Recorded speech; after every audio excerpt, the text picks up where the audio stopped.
Welcome back to the party, everybody. I am your host, Lutch, aka the Indian Jesus, here to resurrect the second coming of common sense. How is everybody doing tonight? I am excited for this one. Oh, real quick before we start, I want to give a shout out to the replay gang. Thank you so much for coming back, guys, but you missed the live party. That's the best part. Don't worry, you will still enjoy this, but make sure you are here every single Monday, Wednesday, Friday, 8 p.m. Eastern, and sometimes whenever I feel like it. So hit that subscribe button, ring the bell, and you will never, ever, ever miss another Indian Jesus live party ever again. And also, before we begin, let's give a shout out to, you know it, my6shirt.com, the sponsor of the stream. Whatever your persuasion, they've got something for you. And of course, it's the only place to get your very own The Indian Jesus official merch. Only at my6shirt.com. All right. So you guys saw the title. You guys saw the thumbnail. We are going to get into it. I'm sure many of you have seen other videos about this panel. I'm sure. But they ain't going to give you what I'm going to give you. They ain't going to give you what I'm going to give you. We are going through the whole thing here, and we are going to break down every little thing that they say. They're not getting away. But, I'm getting ahead of myself. Guys, let's just jump into it. As always, you guys know how StreamYard sound can be. If you cannot hear the video, please do let me know. How is it sexism when we have no barriers today? So we can pick what we want to pick. Who doesn't have barriers? Women don't have barriers? Nope. Women, yeah. What's We have stopping no you? You can do whatever Nope. you want. I can you? or you can? What's stopping you? She's in a wheelchair. This one over here. All right. No music. Okay. So yeah, I mean, this is the setup for what we're about to get into. Again, I'm sure you guys have seen a little bit of coverage on this, but it's just a panel that Vice put together to talk about feminism. And we have, I didn't count, but the entire thing here is feminists. And then there's Just Pearly Things and Sydney Watson. There's two people here who are not right in line with the feminist agenda. And yet still, it is so easy for them to just be like, no, that's dumb. That doesn't make sense. What about this? And it really, I don't understand why Vice decided to do this. I don't understand, because it's very clear that, these ideas are antiquated. It's very clear that most people, even if they do consider themselves feminists, don't align with things like the wage gap and stuff like that anymore. So, I mean, from what I've heard, this is only a very small portion of the conversation. I think Pearl said they were there for like 5 or 6 hours, something like that. And they cut out a lot of stuff of Sydney and Pearl just going to town on these ladies who are just indoctrinated. So let's hear it. Oh, what happened? I'm like, oh, come on, struggle streaming. I wasn't getting sound that time, though, so at least nobody's getting sound. Oh, did I mute it? Should we mark this back? Oh, my goodness. Oh, here we go. Hi, welcome everybody. I'm Liz Okay. Landers. So let's see. There's 1, 2, 3, 4, 5, 6, 7, 8, 9 people here, plus the 10th person who is the moderator. There's 10 people here, and only Just Pearly Things and Sydney Watson are have any sort of pushback at all to any of these things. I'm Vice News' chief political correspondent, and we are here today to talk about some of the biggest issues dividing women across the country. In other words, we're here to talk about feminism. First, I just want to say we know we can't represent everybody's views, but we did try our best to bring together a diverse group of women today. Diverse by skin color or diverse by ideology? Okay. In today's polarized world, is feminism dead? You guys saw your hand. Unfortunately, no. I think that depends on the definition of feminism. I strongly think that feminism is more of an action than an identity. I would say it's uplifting all women, in which case it's very alive. At the same time, if we do follow that definition, feminism has splintered off into so many different areas. Even though she's got such a masculine look with the suit and the hair, she still has such a valley girl. Even though it's splintered off into like many different areas. Is that you can look at people like Sheryl Sandberg who say you should just get another nanny if you feel oppressed. And if we're talking about that kind of feminism, yeah, it's pretty dead. Yeah, I mean, as long as the human race exists, feminism will never be dead. There's something that we're always going to have to strive and work towards. And there you go. There you go. As long as humans are alive, feminism will never be dead. So if the goal of feminism is to create equality of the sexes, then why? Then you're admitting that you don't believe that humans can exist in a way where that's possible, right? Otherwise, yes, feminism ends when we achieve X. No, you're just out here just continually pushing for more and more and more and more and more and more. Got it. To make sure that there's equality. So feminism is not dead. I don't know that it can die. As long as there's power and oppression, there will be people fighting for equity. And wow, that's 3 in one sentence. Power. As long as there's power and oppression, people are fighting for equity. Oh, she's gonna be my favorite. I can tell. And until that somehow goes away, feminism is alive and well. I think feminism isn't actually about Shout out to Just Pearly Things. equality. It's about equality when it benefits us. Hey, we got seditionalists in the building. What is good? What is good? Says apparently equality is selective. Well, it's not, but according to them, you are 100% correct. I think feminism is really about Welcome, brother. Glad to see you. women wanting special privileges and treatment at the expense of men often. And I think it's alive and well, sadly. They didn't like that. I think feminism is also alive and well. There are different kinds of feminism. All right, so we got a Jersey girl here. Shout out to Jersey. I'm hoping that she's, on the more mild side, even though I know what Jersey breeds, but just crossing my fingers and hoping. Right, like that is obvious. And for me, as a womanist, as a Black feminist, right, oh, did she just say womanist? Who's really thinking about human rights, dignity, right, equity, right? As long as that need isn't met, we're still gonna keep fighting. I'd say it's alive and well. I'd say that it's also very nuanced, and I think what it looks like is going to differ depending on where you are in the world. For me, I just see it as a lens, which isn't necessarily antagonistic or protagonistic. It's just a useful tool. Similar to what That's actually fair. It's a useful tool. It depends on how you use it. Just like, I was gonna say it's early in the stream. I don't want to get demonetized, but let's just say I'm with her so far. Pearl just And then shout out to Sydney.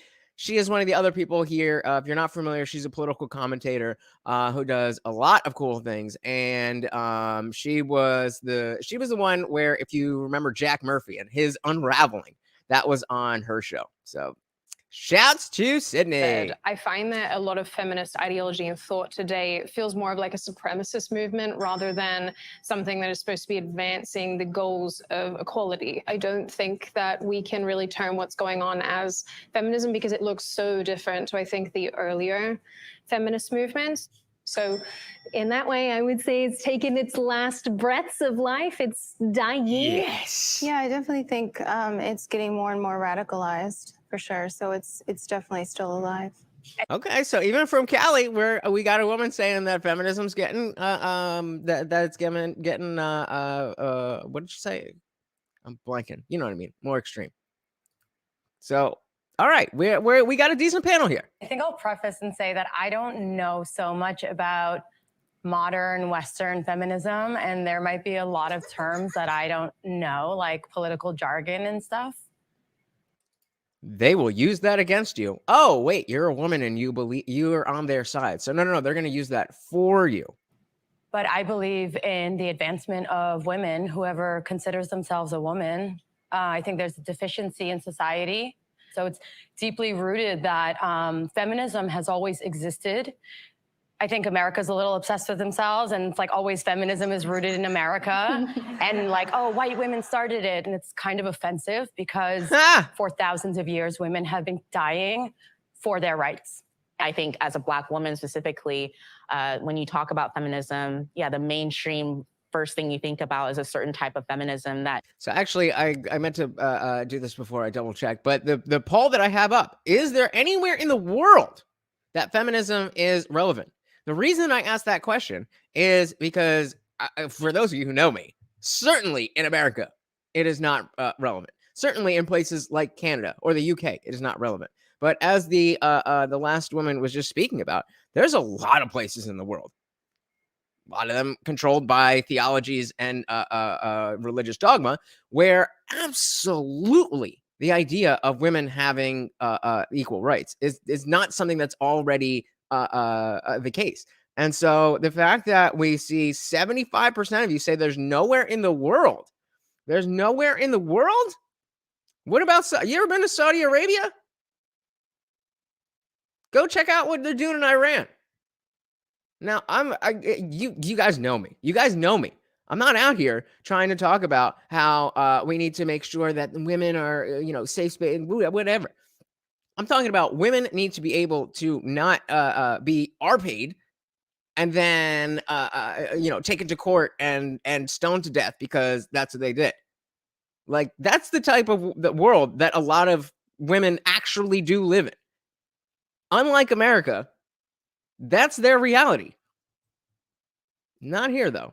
Sister says there are some places where stray animals, example, cows and monkeys, have more rights than women.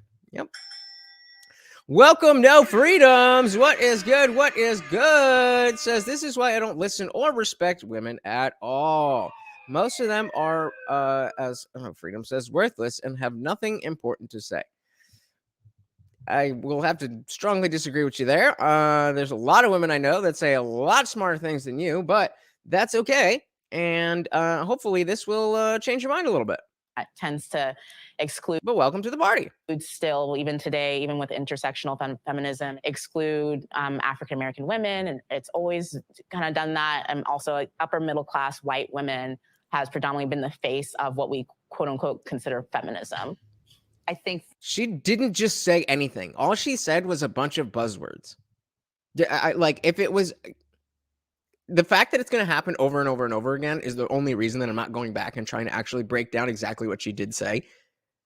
It's sad how far you can get in life by just stringing together words that are related to other words that people who believe similar things that are related to those words also know. That's it. You don't have to actually portray any type of idea. You just have to use the right words. Freedom says that every guy says that because they want one thing or not old enough to realize the truth. Or maybe I just know women who are retarded. Like, it's not, I mean, come on, bro. Come on, bro. You don't know any woman who knows anything better than you do or more than you do. All that means is that you don't know enough women. That's all that means. And again, that's okay too. If you don't like women, you don't want to hang out with women, you don't have to hang out with women. But hey, we got Biff in the building. Welcome, welcome, welcome. Big fan. What is going on, Biff? Glad to have you. We are trying to figure out, is feminism still necessary in America? Feminism is attempting to say, okay, the first thing we agree on is that there are barriers and friction to what I need and what I want based on the fact that I'm a woman. Is there no? What it ignores is that, and what privilege is that you may not have to think that being a woman and being a Black woman and being a Black woman who has a disability, for example, impacts you further. You have more barriers, you have more friction, you are less able to get what you want. You're undervalued in a way that's like, okay. That's called life. Not everybody is the same. And if you're taller, then you're going to be able to reach things more easily. But if you're shorter, you're going to be able to fit into places more easily. Pause. Freedom says compared to other men. Again, I'm not saying compare every woman compared to every man. I think in general, yes, men are the top of the bell curve of intelligence is going to be men, and I think so is the bottom. But there's a lot of smart women out there. Like it's not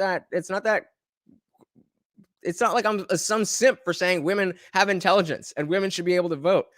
Hello, Limitless. What is good? What is good? My day has been fantastic. Welcome to the party.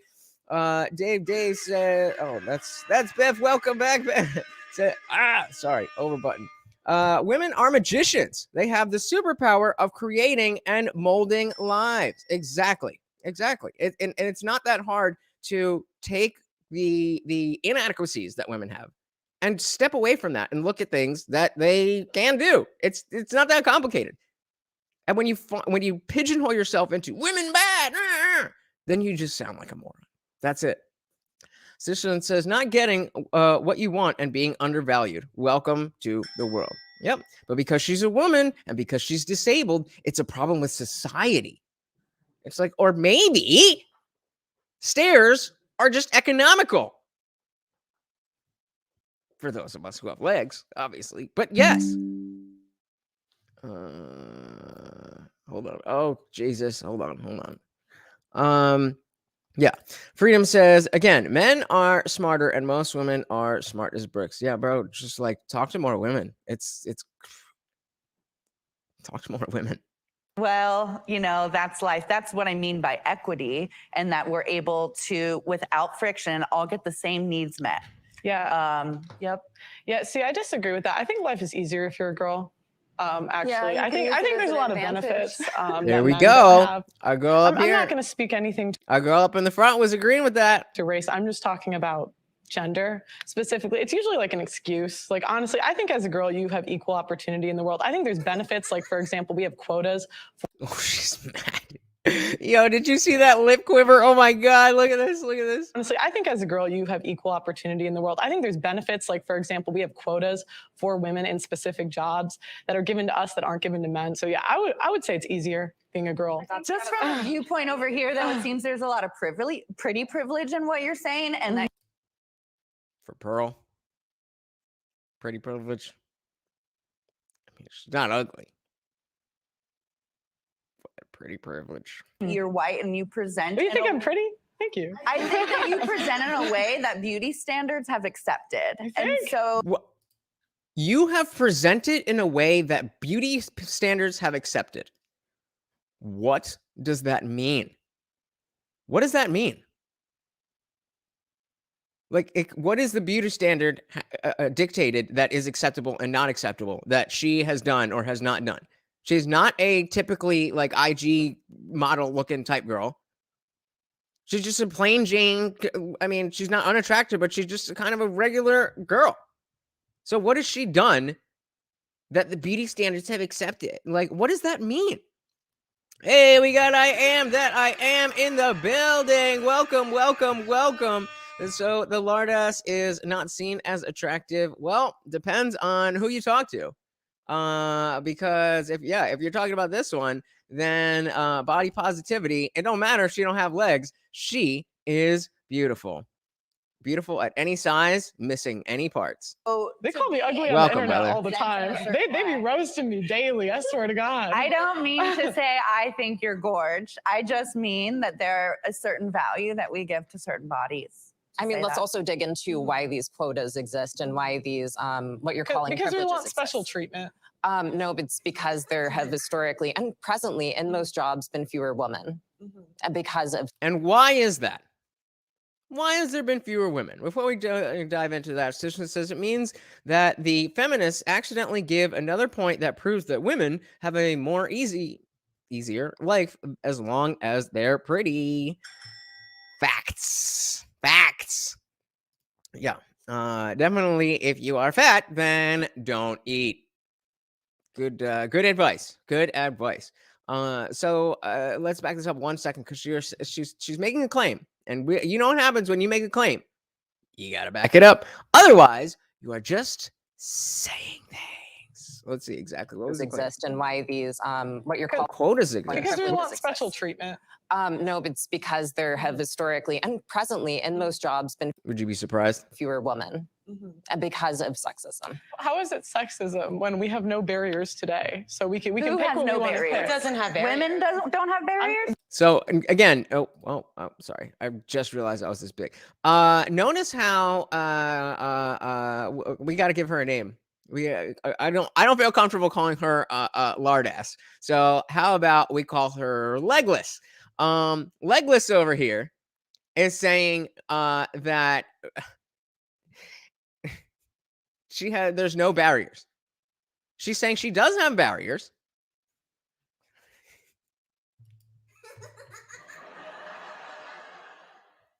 Oh no. Oh no. I know, so do I, but we're gonna keep it clean. We're gonna keep it clean. We're trying to be nice. We're trying to be nice. Just has the gray hair, looks like she's been craving sausage for too long. Oh, you guys are savage. Savage. But she's trying to say that there are, Pearl said there's no barriers to, like, what are you not able to do because you're a woman? And then Legless is trying to do the bait and switch. There's plenty that I can't do because you're a woman or because you don't have any legs. There's a difference.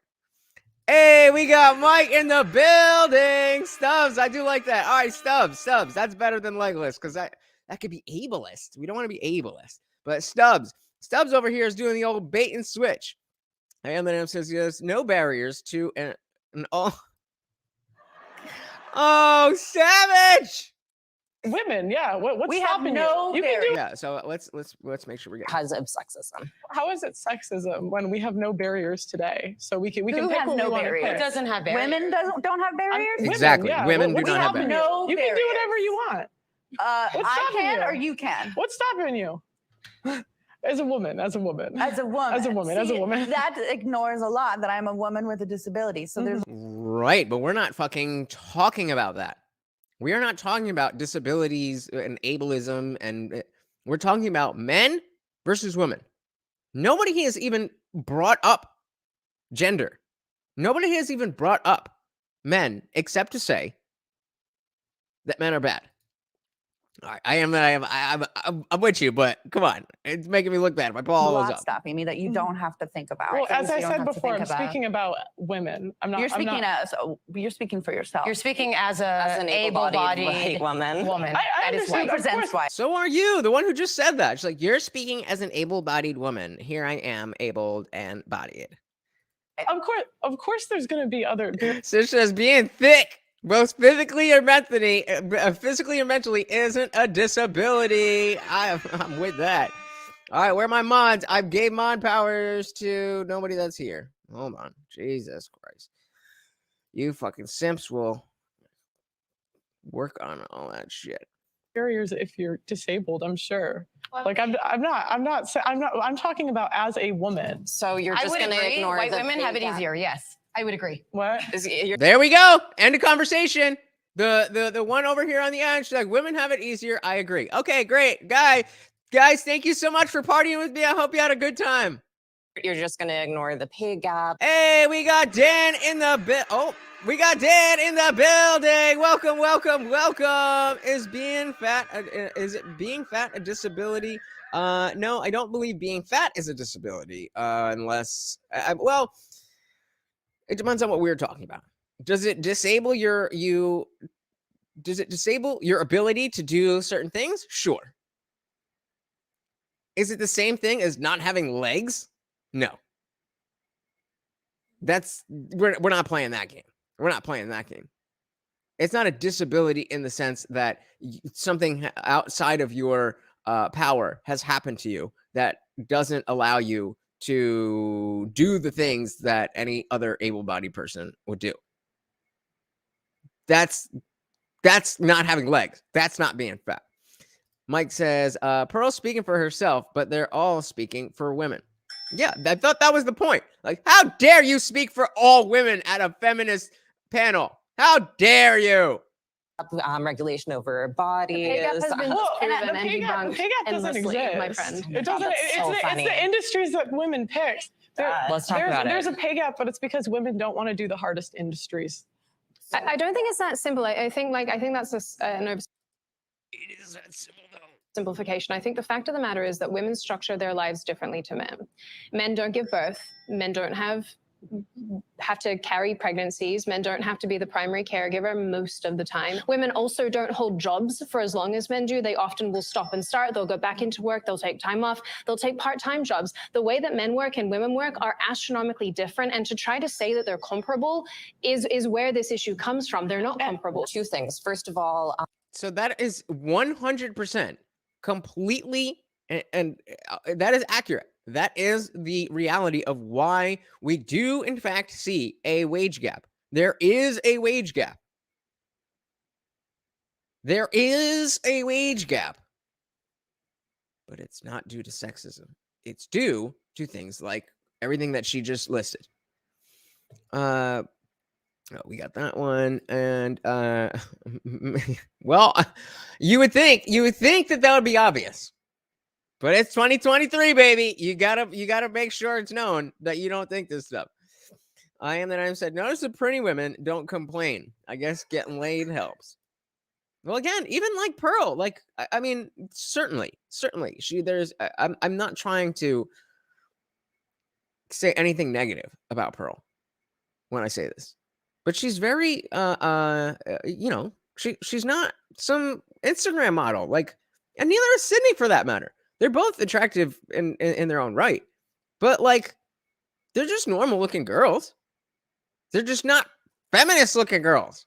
let's dig into why they think that they should take these jobs, which is societal sexism, and then also societal sexism.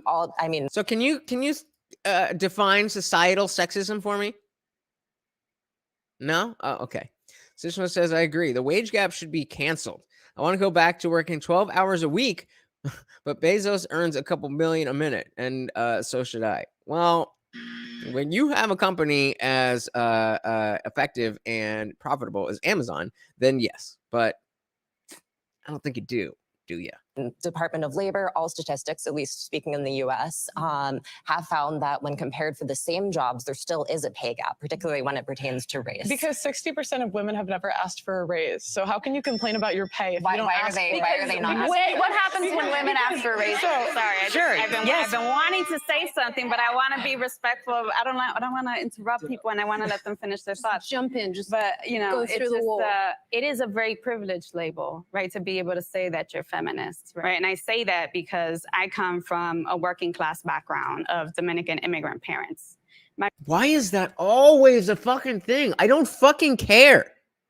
I don't care. Are your ideas good or not? I don't care who your parents were. I don't care how much they worked. I don't care what ethnicity they were. What is the thing that you have to say? Just do that. My mother would not necessarily identify as a feminist. I look to my mother and I do think of her as a feminist. A lot of my ideas and my empowerment comes from seeing her like survive and put food on the table. When I'm thinking about feminism, I'm always thinking about who's not part of the conversation. What are the barriers? How do we think about equity? How do we think about self-empowerment and agency and having a voice, right? Oh, I'm getting a warning here. They're definitely gonna they're gonna claim this stream. Wonderful.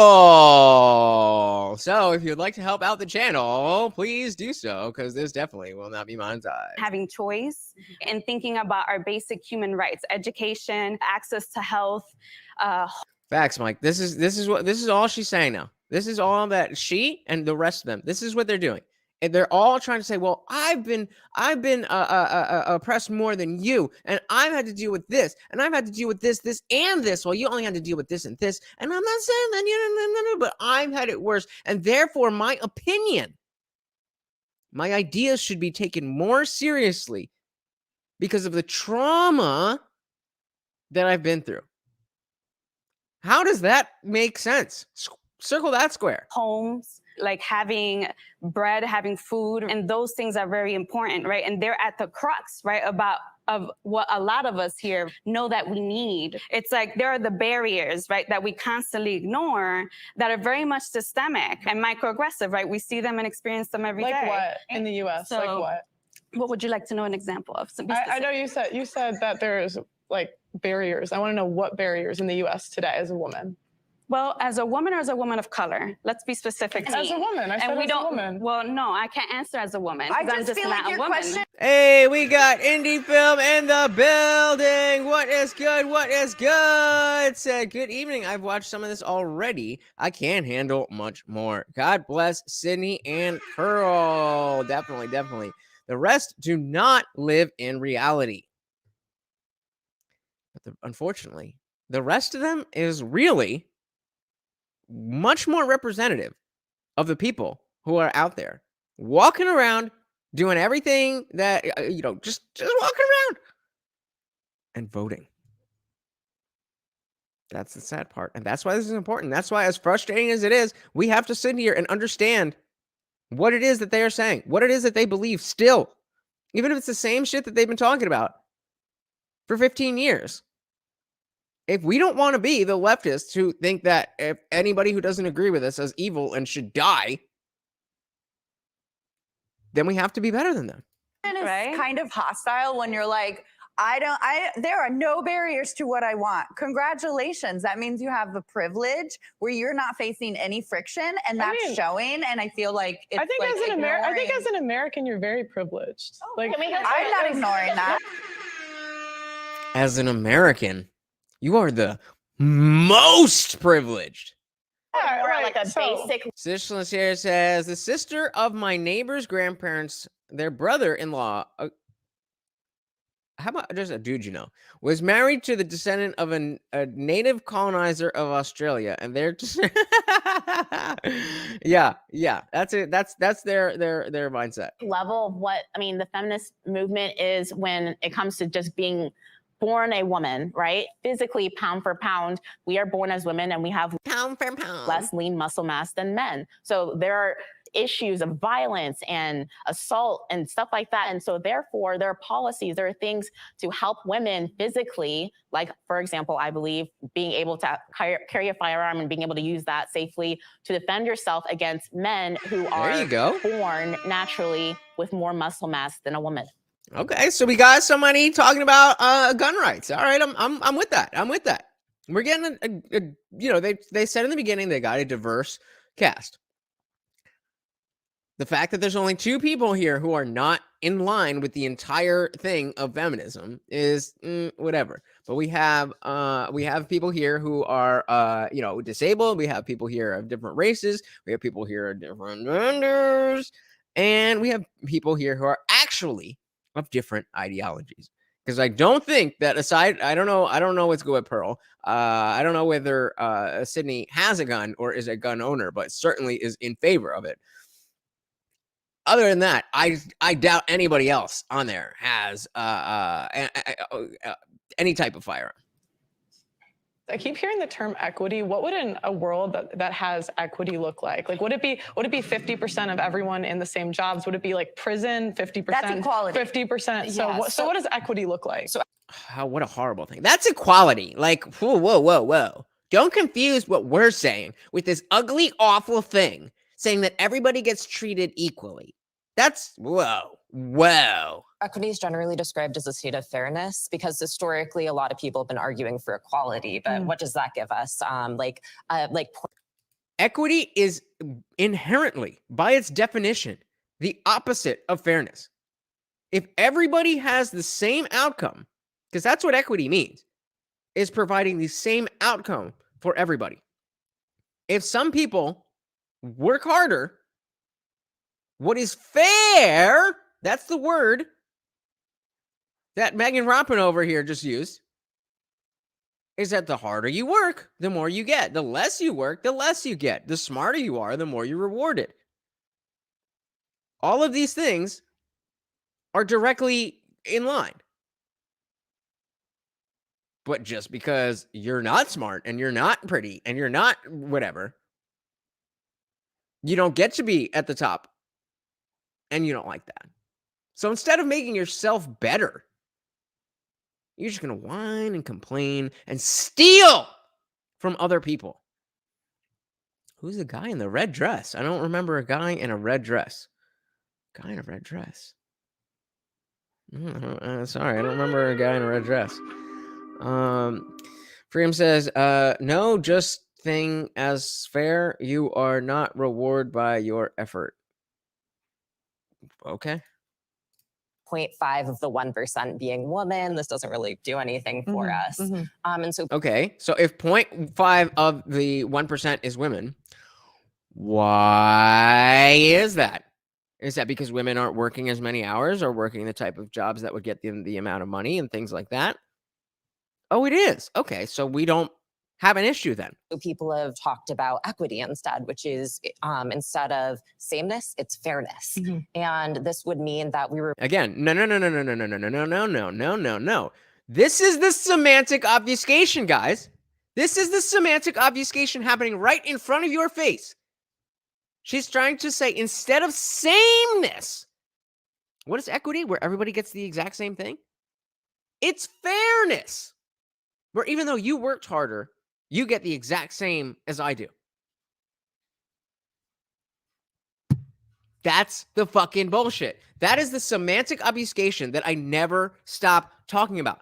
It's happening right here. How many of you even noticed it? Well, instead of sameness, it's fairness that we should talk about. I agree with you.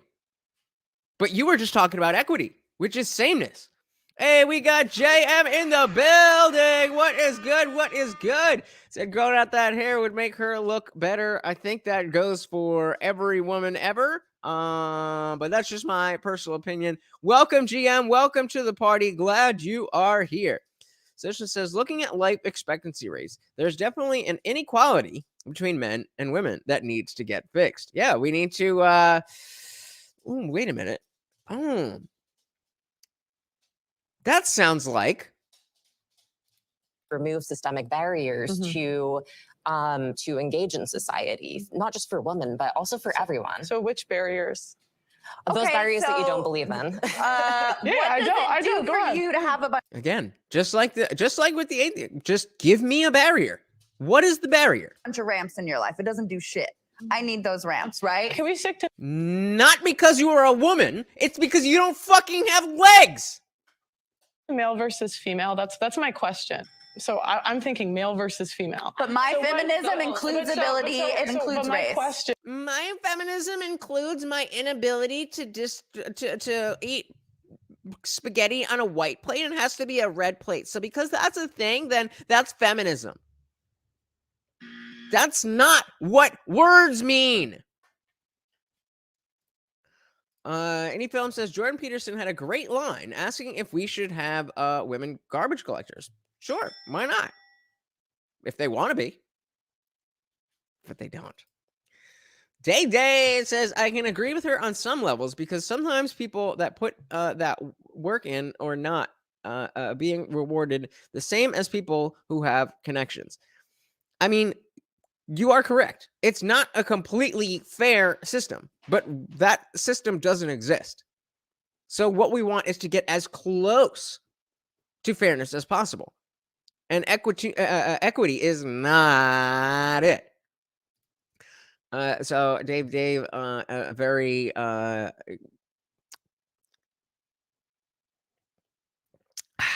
good guy in my eyes. Cureleaf is the largest. I don't know what that means. MSO in New Jersey. In New Jersey, they were funded by Vladimir Putin.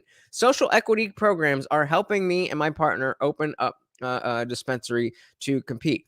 I mean, that's good for you, and I'm glad that that is the case in your case. That doesn't mean that it's fair, and that doesn't mean that equity is a good underlying ideology for all things. There's one situation where that's good for you, but that's good for you because I know you and I want good things for you. Is there somebody else that is exactly as qualified as you that is not getting the opportunity that you have for whatever equity, whatever social equity thing that is allowing you to compete? Is there somebody else who's not getting to compete, but they're just as good? Their product is just as good. Their delivery is just as good. Their customer service is just as good. It never works out. And there's always going to be people who are on one side or the other of better or worse or whatever. And so if we try to tweak every little thing so that everybody has every little thing exactly the same, number one, we'll never get there. So you'll always have people complaining, well, that guy has more than me. And then it's not a good system anyway. The problem with what you're talking about is that the fact that the government came in and erased equality to begin with. The fact that Curaleaf, for those of you who don't know, is like the Walmart of marijuana. The fact that Curaleaf has such a stronghold is because the government gave them a leg up before you got the equal chance. That is the point. If they were never given that leg up and it was all equal, then tell me why Jersey Shore extracts wouldn't be as big as Curaleaf. Explain that to me. Oh, there's no reason. Oh, it's because they got handouts. It's because we didn't go with equality. That's why that happened. Where are we? Mike says, the Titanic goes down, women and children first. Where's the equity? Yep. I'm a woman. I know my rights. These curves are outrageous. Yep. It's terrible. I mean, but the problem, the fact is that we look at this and act like we need equity because there wasn't equality before. This is exactly what this is saying. Well, Curaleaf got a leg up because they were advantaged and it wasn't equal. So to combat inequality, we need more inequality. That don't make sense to me. You guys can talk. Women versus men. Like what barriers do we need removed? Because that's my statement. I'm not stating anything else. I'm stating women. Look at that face. Women versus men. It's very silly. Like so what barrier? This whole thing is about feminism. And her trying to say men versus women is silly? I just want The to question is fair question. So, yeah, but It's not a fair question. It's how is it not a fair question? Kind of proving the point of why what people, especially Black women, other people who are anybody who's not. Nobody said, GM, you are correct. Nobody said people are equal. And that is precisely why the playing field needs to be equal. Those who have the merit to do better will do better as long as the playing field is equal. When we have these government programs and these whatever else to come in and try to rejigger the how everything works, that's how shit gets fucked up. That's how we're in this crony capitalist version of a government right now. That's why the economy is what it is. It's not capital. It's not fair trade. It's not free and fair trade that has brought us here. It has been the government creating socialism for their buddies.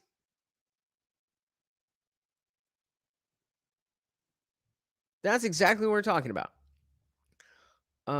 So not if they didn't put the exactly. Yeah. So if it was all equal from day one, there's no reason that you couldn't have been the Curaleaf. But because they have connections in the government and things are not equal, then you don't get to be equal with them.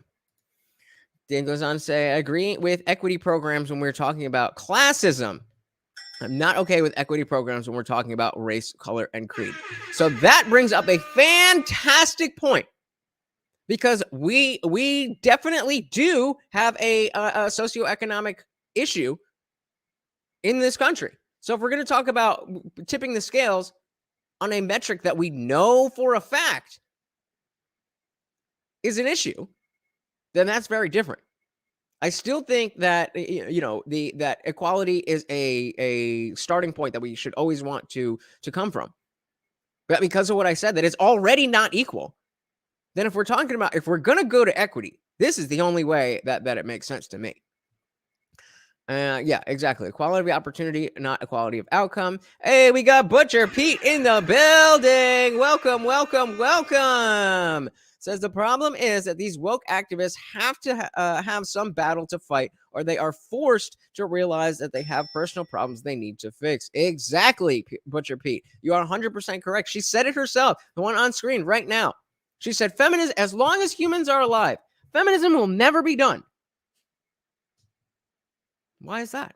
Are you saying that we cannot create equality? If so, then what are you doing? Why are you fighting a losing battle? Jim says, looks like a panel of feminists all competing to be the most special victim. And then there's Pearly. Don't forget Sydney. Sydney is, I know Sydney isn't as well known, but Sydney's the Australian chick that's like, you can kind of see her hair back here. Keep an eye on her. She is the winner chicken dinner of this whole thing. Mike says, big companies love government to make regulations because it squashes their smaller competition. Exactly. Smaller competition like Jersey Shore Extracts, which should be the biggest company in its, we're not supposed to talk about that stuff, but should be the biggest company in its industry in the state. But it's not. Why? Because equality was squashed from the very, very beginning. Not white. So let's back this up. Let's see where we were. I mean, the question It's a is fair silly. question. Oh, yeah, it's a silly question. It's silly. It's so silly. We're on this feminist Me Too panel, but you're trying to talk about women versus men? Like, that's silly. It's not a fair question. It's How is it not a fair It's question? kind of proving the point of why what people, especially Black women, other people who are anybody who's not white, why we hear feminism and we don't want that label because it means, I'm just going to say it means Yes. that. Like, it means that It means what? What? You didn't just say a thing. You just said a non-thing. you've already gotten to a pinnacle of whatever you think your happiness needs or whatever your survivalist needs are, when there are people on lower end who are trying to survive, who are trying to get to a point of what should be normal. Okay, we got. I'm doing it. I was waiting because we there's been so many, and I was waiting for a good one. We got a good one. Let's see if we can actually get the message that this woman is trying to say.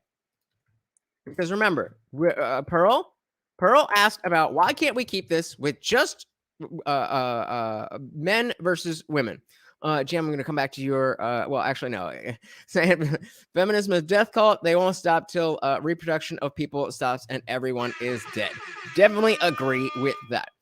So the question posed is the position posed is that it is silly and a not fair question to try to keep things about men and women in a panel about feminism.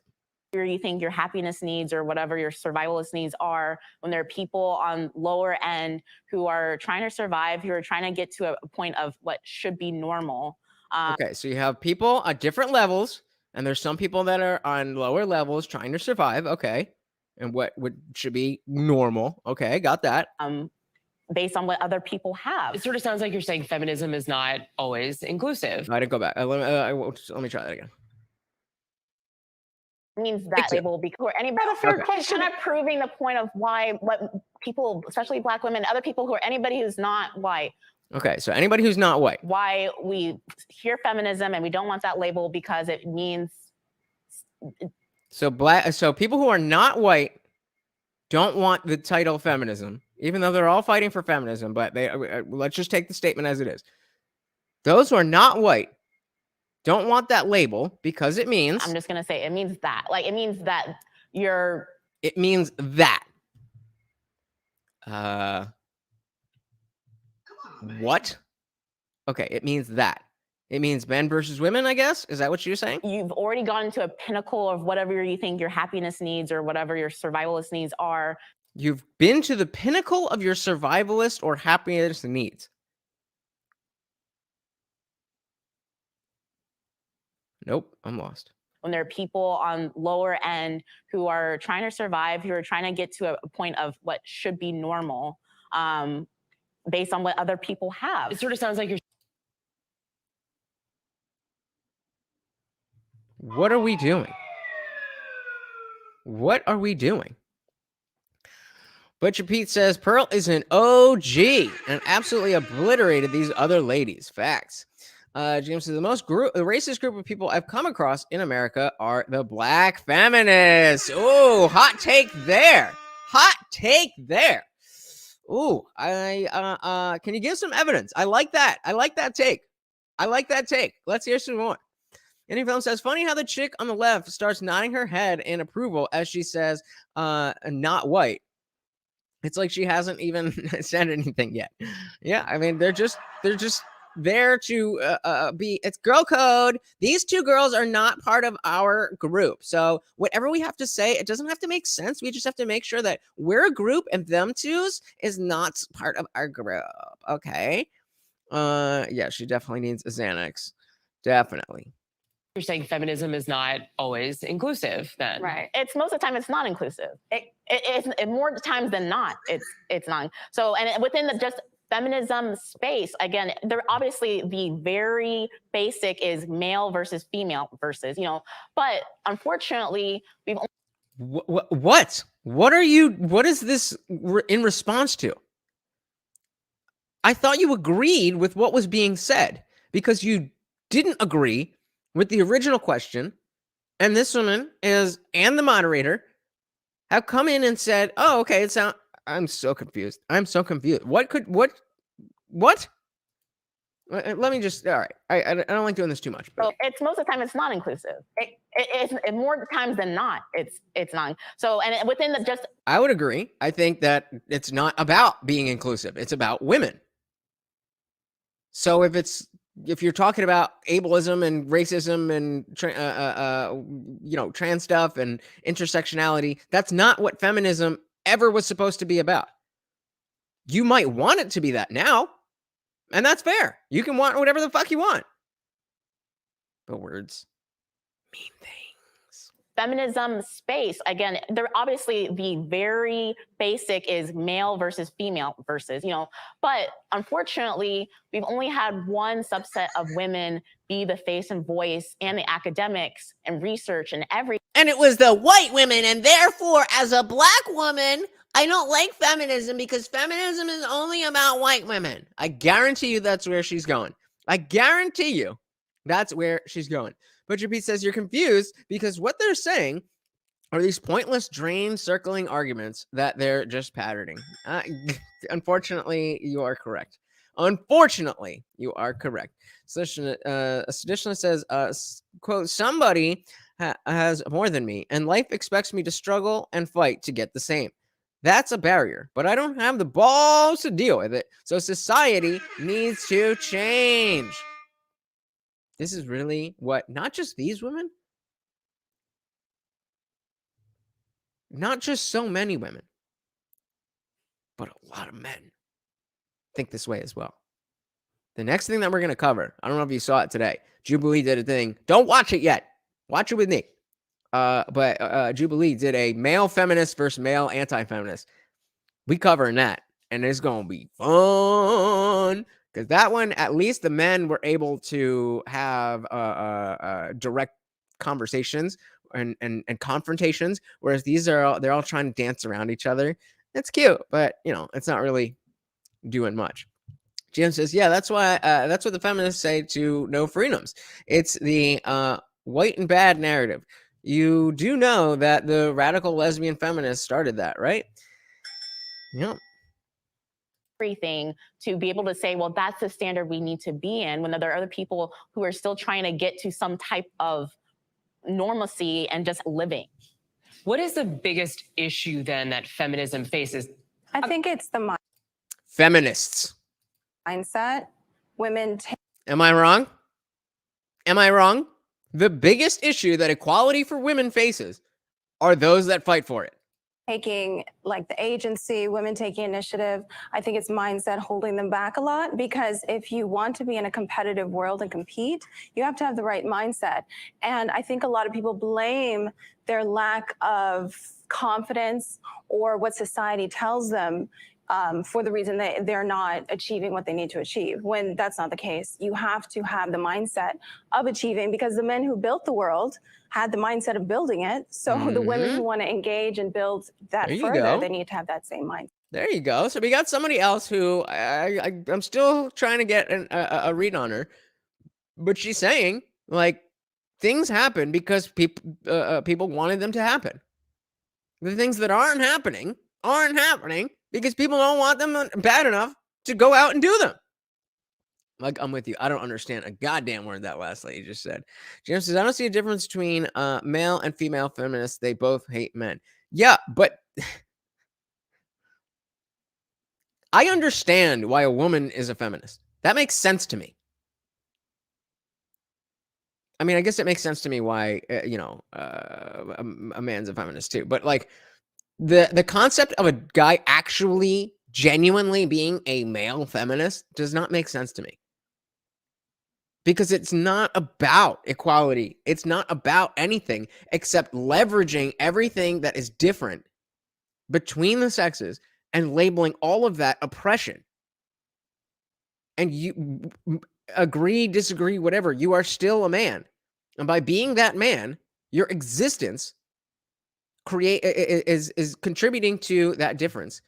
And they are the ones saying that that difference is inherently oppression.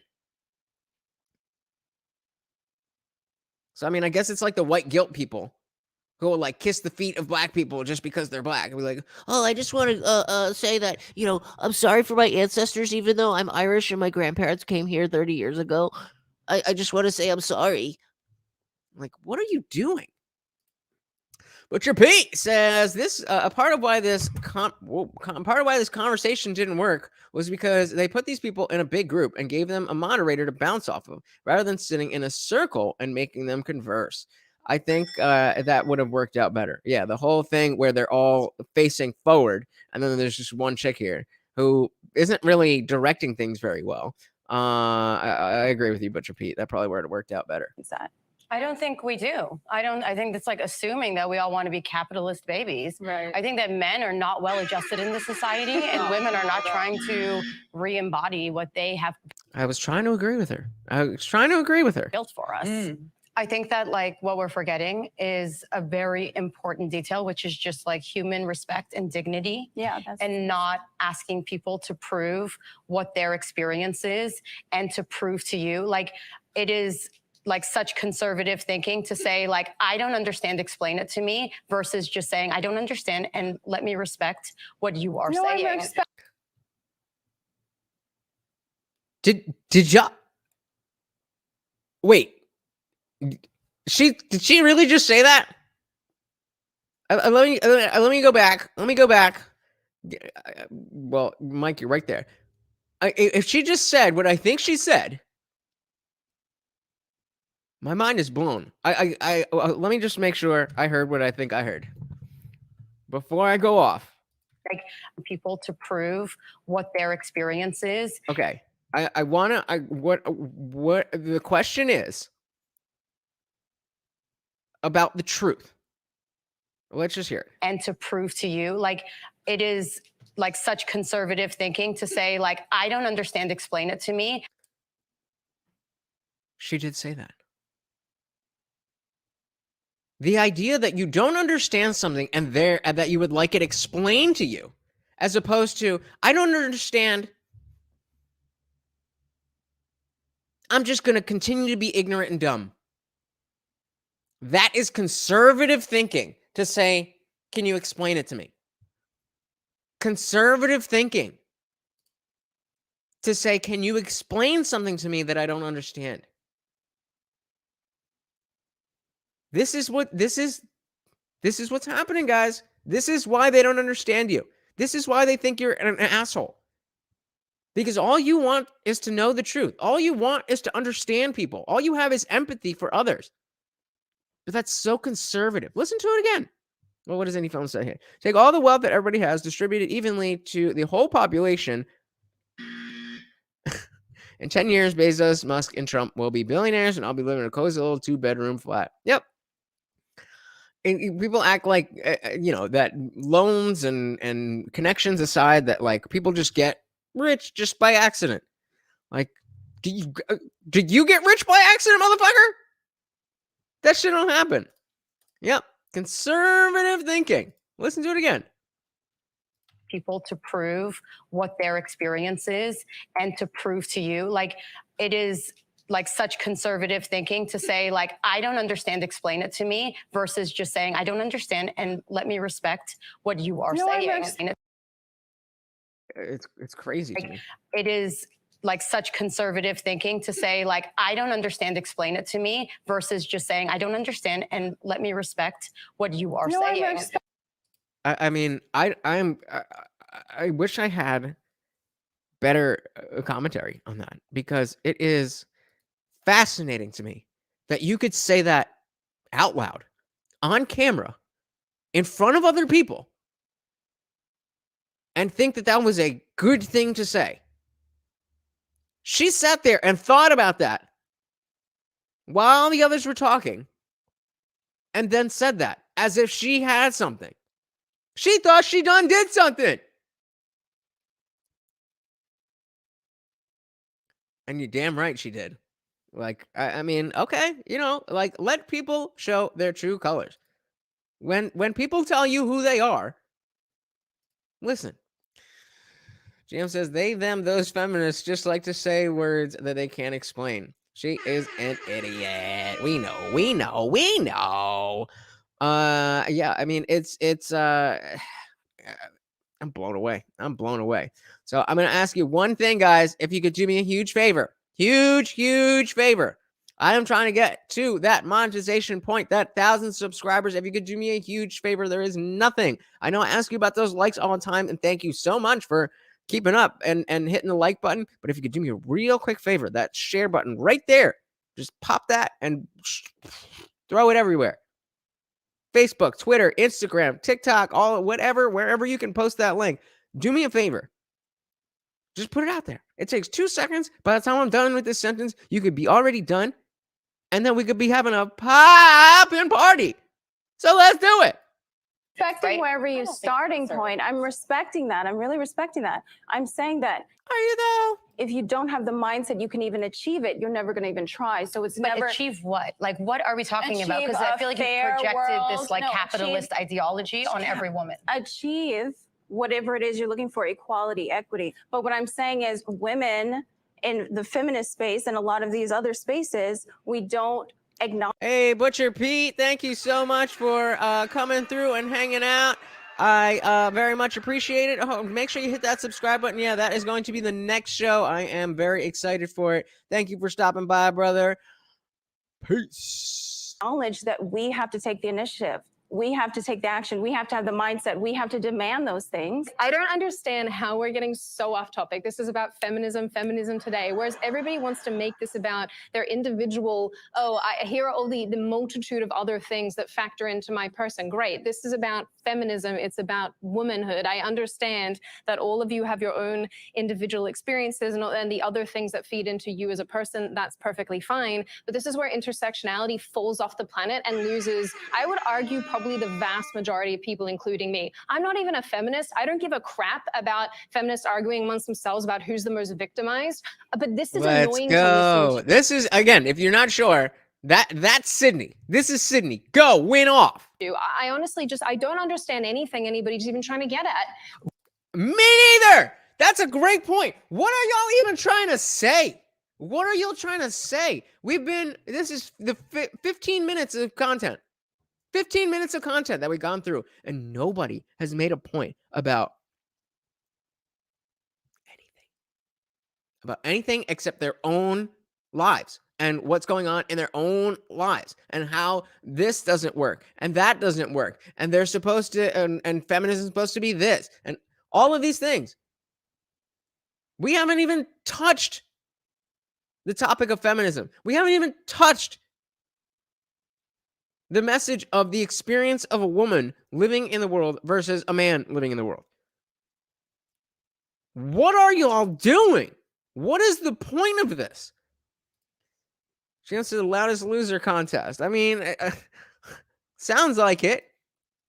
Find someone who looks at you the way Pearl looks at Sydney after that statement. There you go. There you go. Look, I just want to say that I don't think equity and this concept of competition can't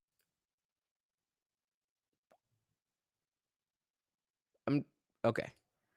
coexist with each other. Equity is building more facilities for people who need them. Is it though? Equity is, I mean, it could be. I want to be fair. She said equity is building more facilities for the people who need them. As Dave was bringing up earlier, the fact that equity can be based on, now that we're in this world, equity's not going away. It would be nice, but equity is not going away.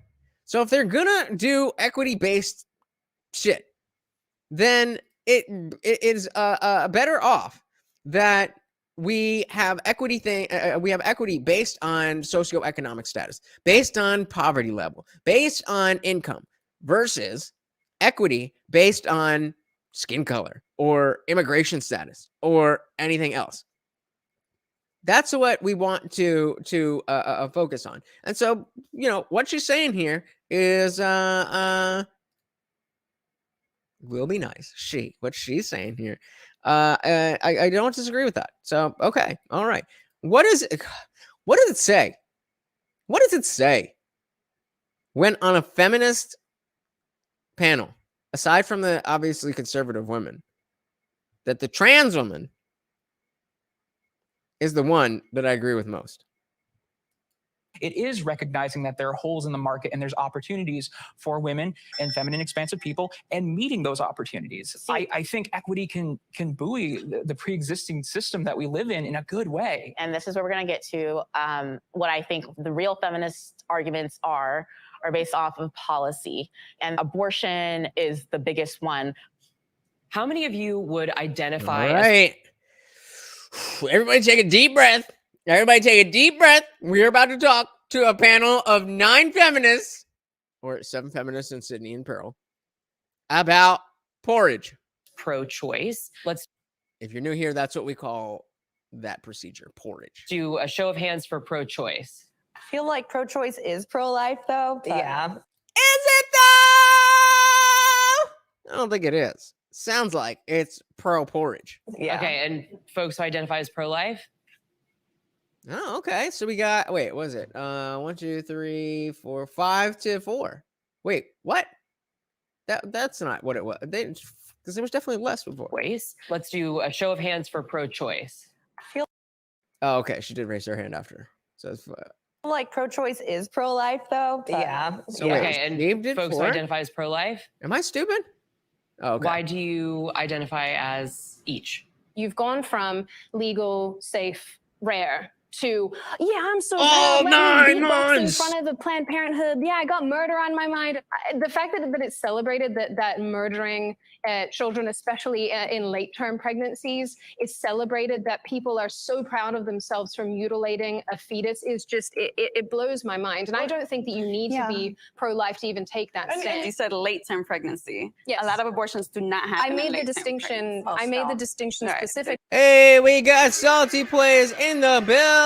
What is good? What is good? Welcome to the party. Welcome, welcome, welcome. How are you doing, brother? Yeah, Gian says pro-choice is pro-life. Like, what kind of cope is that?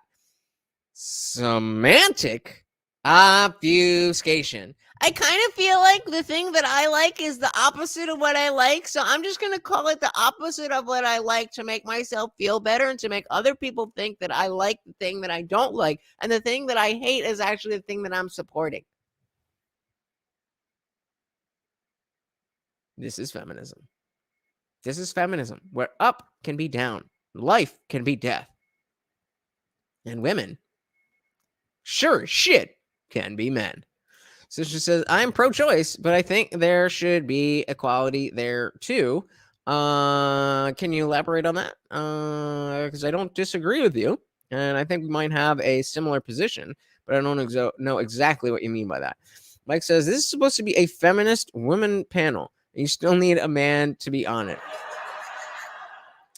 Jan said, her disabled feminist cards are really showing. Yes, they are. because lots of people still celebrate. There are people who, when the laws were passed actually here in New York, they said, yes, great, yes, I love the fact but that... you need to ask about what are people celebrating. You need to. When did Sydney or Pearl ever tell anybody else what they need to do or not need to do? Did that happen? Or is that an arrogance, an entitlement that comes from being on the side of the establishment? Being on the side that you know everybody's going to like. You know that everybody's going to support you. So you can come out guns a-blazing. Because you know.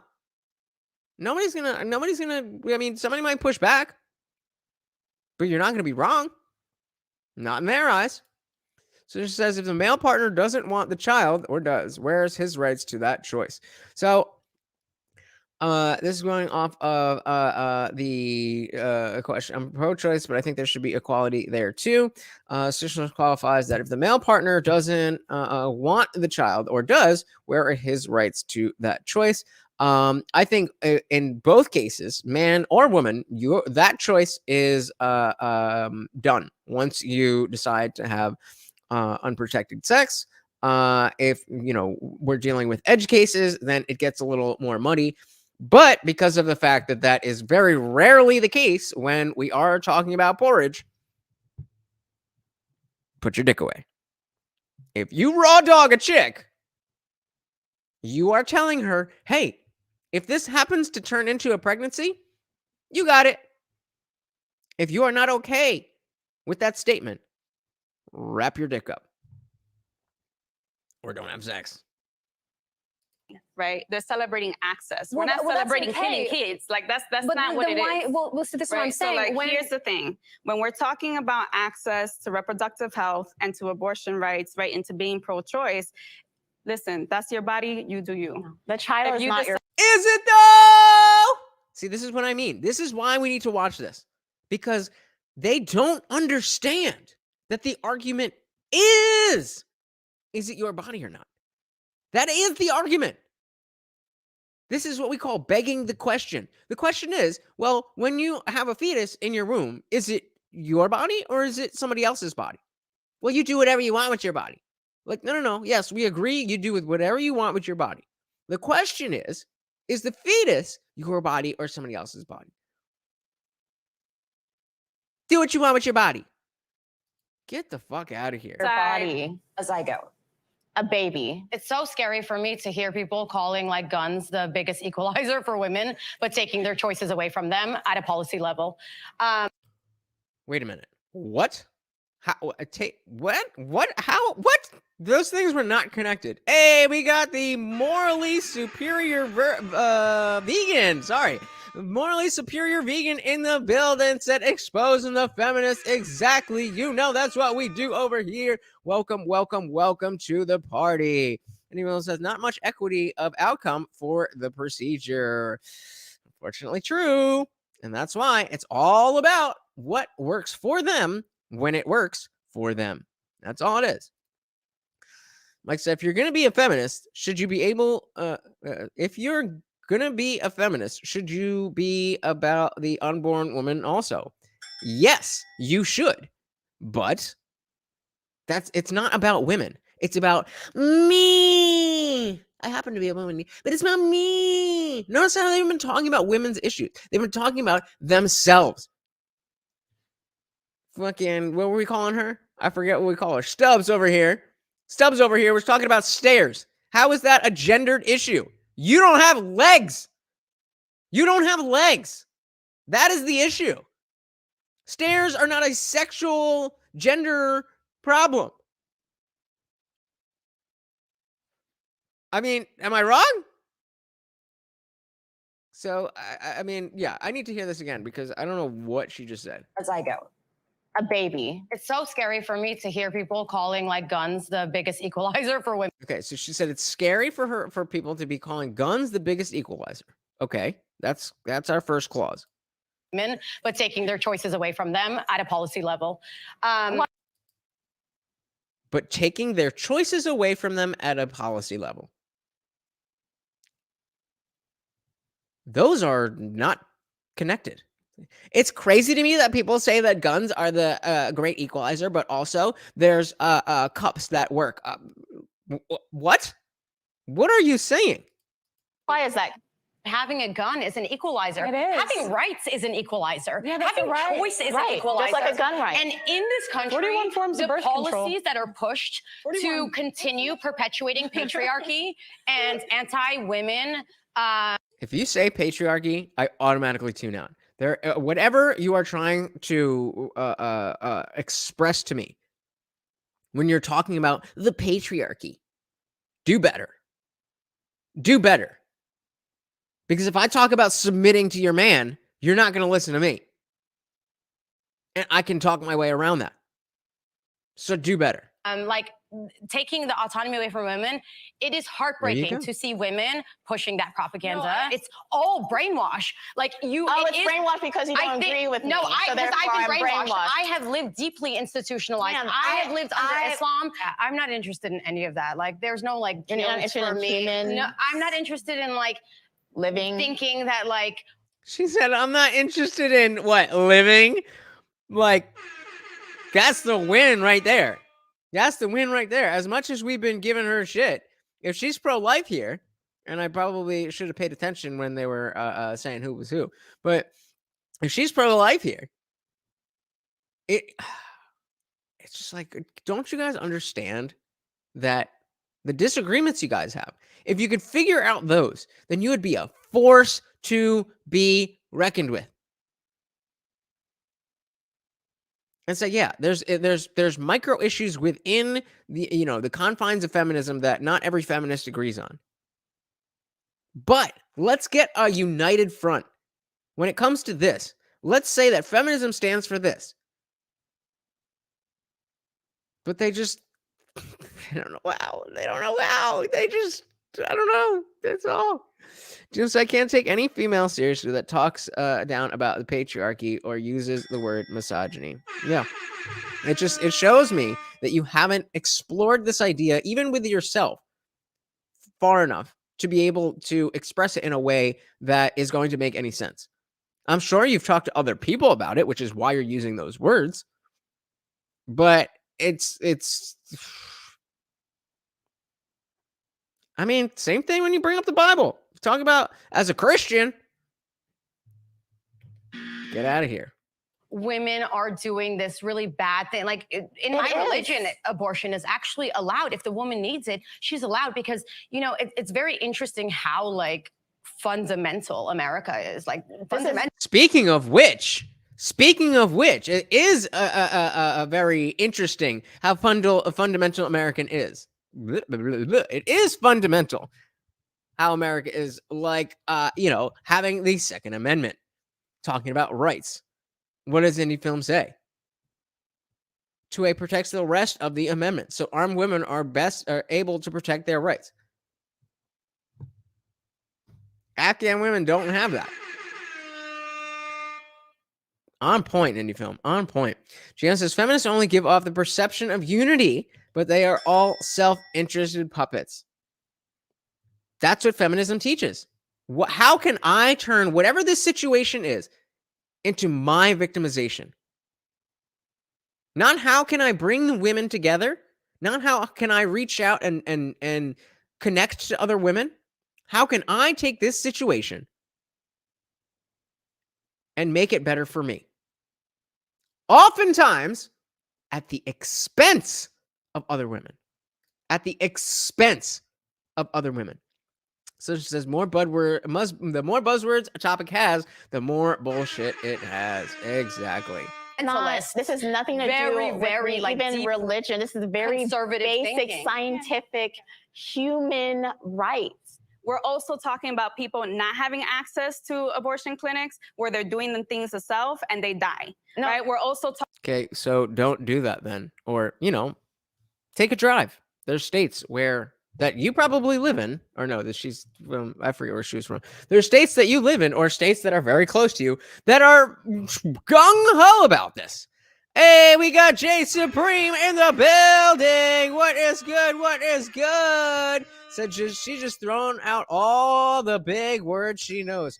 That's what they're all doing. None of them are talking to each other. None of them are talking about anything. They're just saying things.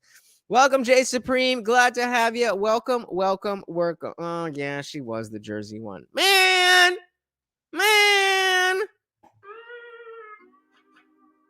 Trying to rep my state like this? Like, what you doing? Talking about women in the hospital who are pregnant, who have chosen to stay with their pregnancy and have issues at hospitals, and hospitals that are like, oh, no, we don't do that.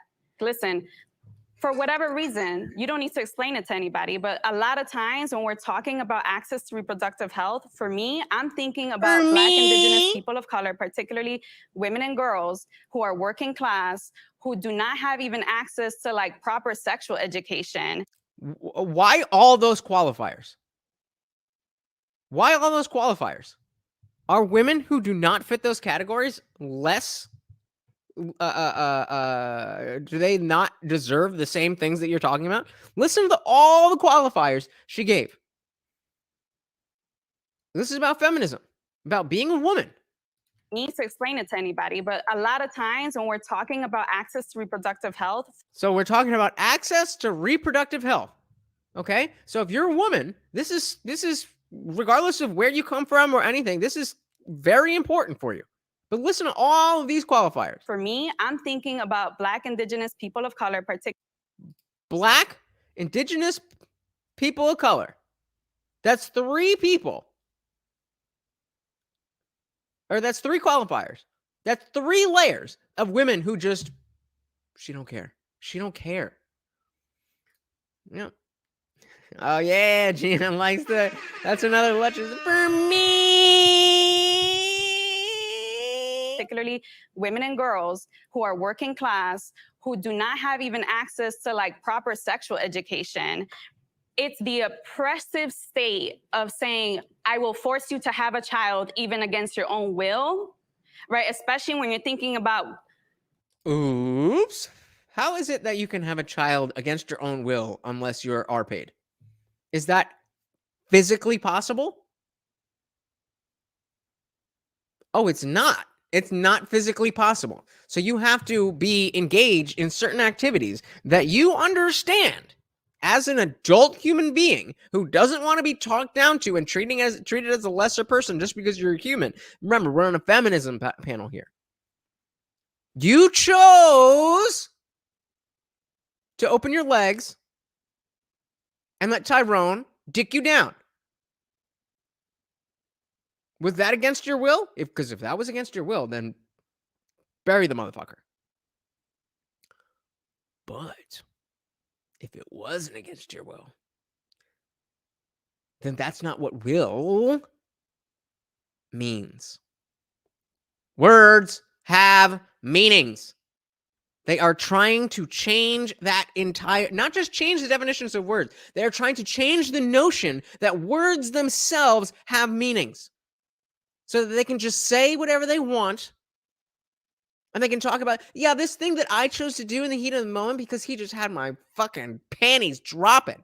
But it was against my will. Was it though? Get the fuck out of here.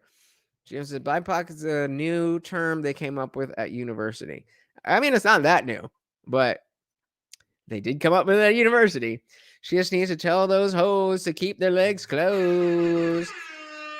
Black Indigenous people, so specifically some tribes in Africa, but in that society, those are not considered people of color. So specifically, nobody actually. Oh, okay, great. So she's just talking about a fictitious group of people. Got it. Thank you, traditionalist. Women and girls who would be forced to have these children. Oops. Not forced. Chose. And then decided otherwise. And then, because they created a human, are not allowed to murder that human. Who are already living in very traumatized and scared.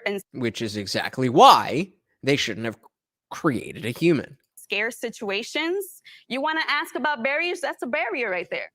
Is it though? You know what should be a barrier? You! From dicks entering your fucking... Women in poverty aren't able to access the way that rich women are. And Access what? Women in poverty aren't able to access what? There's plenty of things that women in poverty are not as easily able to access as rich women. But are we talking about information?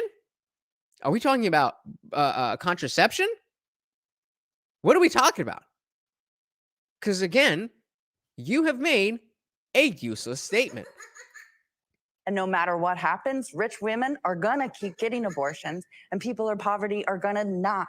And the choice, opening it up, the overruling is marginally affecting people of color, people in poverty, way more than people who are gonna get access to those abortions. Why are we talking about this?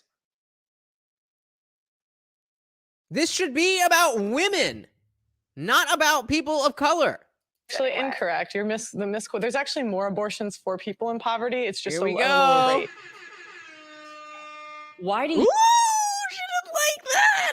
I will guarantee you, and I will bet my life that there was a longer discussion there that Vice cut out because it didn't really look good. You believe that this is the end of this exchange right here? Than people who are going to get access to those abortions. Actually incorrect. You're the misquote. There's actually more abortions for people in poverty. It's just at a lower rate. Look at the facial expression change. Why do you think that? Yeah, that was the end of that exchange, right? I'm sure she didn't say anything else, and Pearl was done, right? Like said, they said they want reproduction rights, but abortion stops reproduction. That abortion has been so tied up in this feminism conversation. It's all just social structure set up around bodies. So if not, it's again, that is not a sentence that makes sense. It's all just social structure set up around body. I know what each of those words mean. I will give anyone $1,000. I will give you $1,000 if you can translate this, what is on the screen right now, into a message that makes sense, that Stubbs would agree with. not all women are able to have babies, but it's about the barriers and value that we give to these specific bodies, right? And so if abortion happens in a woman's body, that's why this conversation is coming up. Can I ask you a What? Was that a question? What are you saying? question? Sure. You said that not all women are able to have babies or pregnancies. Are you saying, meaning like an infertility issue? A number of reasons. There's all kinds of reasons that not all women are having babies. Pearl, I saw your hand up. Yeah. I think women want to sleep around and not have any consequence for it. Hell yeah, we do. Yeah! Okay, so like, there we go. Like, conversation over for the second time. You've just admitted it, that you don't care about being treated equally. You just want to sleep around without consequences. If you were honest about that, then we'd be in a better situation. That not all women are having babies. Pearl, I saw your hand up. Yeah. I think women want to sleep around and not have any consequence for it. Hell yeah, we do. Yeah! Hell yeah, we do. Wait, this was the one that's hell yeah, we do.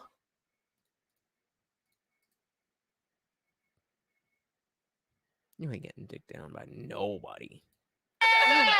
Yeah, instead of, taking personal accountability and being on birth control, they just want to do whatever they want. Silence. You say this like it's a bad thing. It is a bad thing, you fucking whore! Yeah. It almost sounds like you said. Can I also ask, do you have any care to empower women, or is disempowering women part of your steez? That's a leading question, because if you're actually asking if she wanted to empower women, then you wouldn't be attributing the fact that she is already disempowering women. This is dishonesty. To see this as shame, insult, guilt, need to be right. Okay. Why is it empowering to sleep around? No, Why is what that I'm empowering? saying is I feel like you do take the way you speak on women is very. Why is it disempowering? Because you are giving your value away for free. Would it be empowering for a man to just give his money away to all women who would flash a titty? No, you wouldn't respect that at all, would you? Sort of like, women just don't want to do this. Women just don't have this. Yup. Women just wanted this. Maybe I should And I change my wonder term. Maybe why I you should have say- so much like hatred towards I women. don't hate Where women. does that root in? It I don't sounds hate like women. you do. I am a woman. I am. That I doesn't don't. mean you don't have I could be self-hate. black and still be Exactly. internalized racism. Exactly. Yeah, I'm saying her. specific things that you're saying, like women don't want to work, women don't want to this, women want to sleep around. Where did you learn these? From other women. She is, oh, honey, sweetie, baby. Do you not know? Just pearly things? Oh, you didn't know. She talks to 10 fucking bitches like you a night. Where did you learn this? Where did you get this? I don't know. From all the experience I have talking about this on one of the biggest YouTube channels in the space. Good question, though. Mike says she believes that poor black people are getting less abortions. She would be happy about that, less black people dying, but they don't think about it that way. They don't think about it that way. That's my point. That's why we are doing this right now, because we don't want to do this. We don't want to have a situation where we are either hurting ourselves and championing it, or hurting ourselves and championing it, or helping ourselves and knocking it, which is basically every single day in the life of a leftist. That's what they do. They don't understand reality. They just understand their buzzwords, so they just keep doing what they're doing.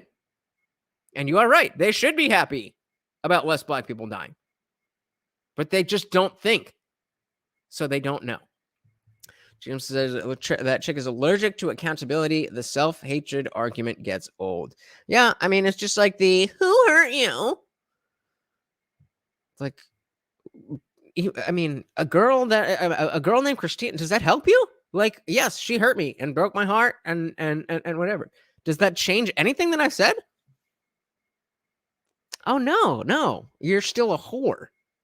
Belief systems from. Because, okay, the question was, why does abortion keep getting brought up? 40% of women that have had abortions have had 2 or more. 40%. Good for so them. what does that say to me? That means you're using it as a form of birth control, and they don't track the 60%. What kind of abortion? Can you let me finish? They don't track the 60% to say who in the future has abortion. So to me, it's like, why are they dying so hard for abortion? They want to sleep around with no consequences, even though you have 41 forms of birth control. Who does that benefit? I don't think that benefits women. I think actually that benefits men, because it means that men can have sex with you without consequence. It means that you can sleep with whoever you feel like. Great, but there are consequences, because women are the ones who get pregnant and carry babies and give birth. Very binary version of yes, sex. because sex is binary. But please let me finish my point. Oh God. I love when a woman is strong in her femininity. Strong in her femininity, not this masculine, like, bitch, shut up, let me finish. But yes, I understand that, but I was just having whatever. I don't know if I'm not a woman. I don't know, but like the way that Pearl and Sydney are just handling this entire panel, and to be fair, it's only really it's Stubbs. This one half the time, the unfortunately the Jersey chick. And then the, whatever here, the Megan Rapinoe looking one, she kind of is coming in every once in a while with some bullshit. But for the most part, it's really like a 2-on-4 type deal here. And I'm very, very attracted to that. I don't know about you guys. So the chick on the bottom right. So like here, this one. Chick on the bottom right is proof that feminism can be a problem. Being brainwashed to believe she's always right because she's a woman. If anybody tells her she's wrong, they're just haters. Facts. Super facts. But I just want you guys to the Blimposaurus Rex. Which this one? I mean, she's honestly, she's not said the only thing that she said so far has been pretty anti-feminist, not anti-feminist, but certainly not like, just on some bullshit. So I have no hate on if that's what you're talking about. I have no hate on her. Like, that's what I'm saying, bro. That's what I'm saying.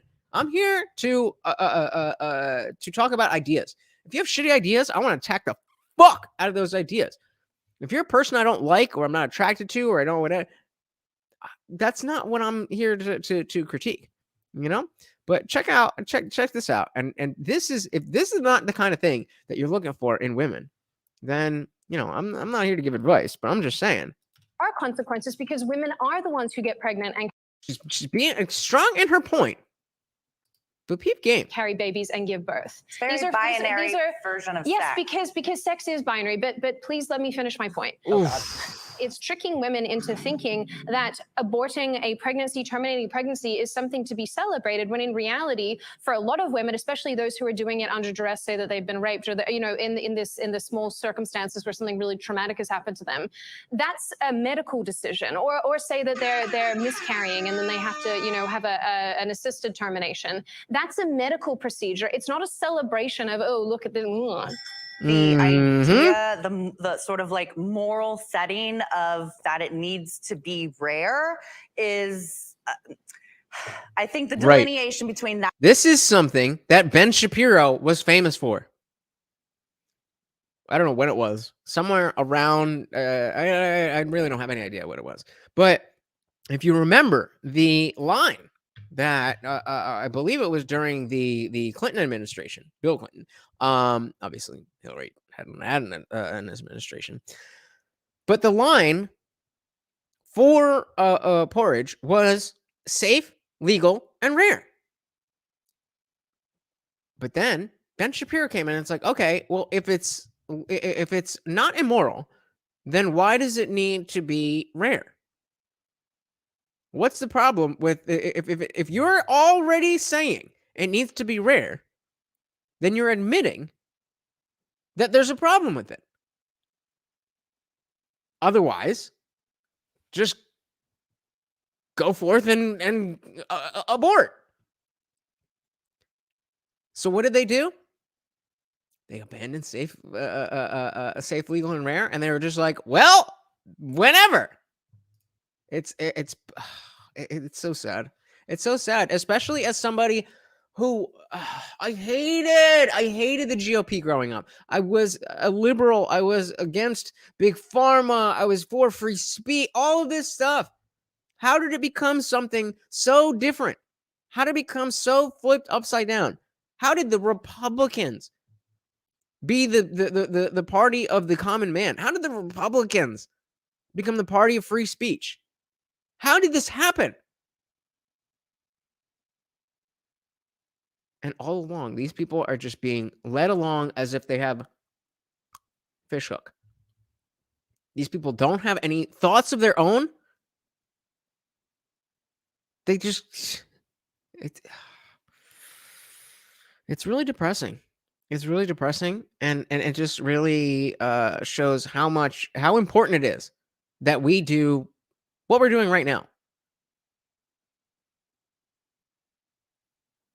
Because otherwise, they're just going unchecked. That's a medical abortion, and that's like a fun abortion is really interesting because they're all medical. It's all a medical procedure. And so no matter what you're doing, going in there and getting it, like it's not like, oh, you're only allowed 2. It's just like you should just be able to get a medical procedure done when it's something that you need done. You should just be able to murder as many babies as you want. No, that's it. I don't have any reasoning. That's what I feel. Email says because they were always the party and they were always that party and you were lied to. Kind of. Yes, 100% you are right. But also, I'm talking about liberal voters. Liberal voters. We're always against big pharma. Liberal voters. The whole fucking Occupy Wall Street. That was all about saying, giving a middle finger to the establishment. The 1%. We are the 99%. What happened to that?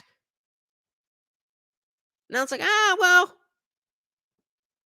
let's Well, that's fine. We'll be the 99%.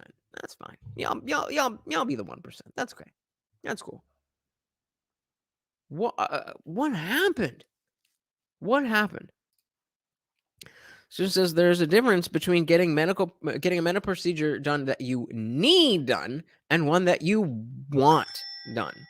Yes, that is called cosmetic. And if it is not endangering your life, then a porridge is cosmetic surgery that also happens to murder a little baby. But, and how many of these pro-abortion people will tell you that they're Christians and that they believe in God and that they follow the Bible and all of that shit?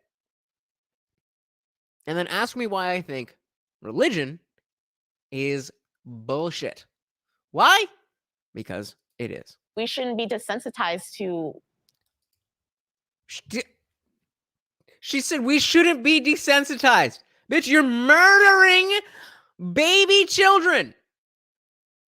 That is the definition of desensitization, where you can do that thing that is horrible and not feel bad about it and be able to use mental gymnastics to turn it into something else. Holy fucking shit. The irony could not be any stronger. It's not like, oh, you're only allowed 2. It's just like, you should be allowed 0. Be able to get a medical procedure done when it's something that you need done. We shouldn't be desensitized to taking someone's life. That should never be an empowering factor for a woman. Oh, okay, good. Okay. I thought you. Okay. I thought I didn't realize she was coming from the pro-choice stance.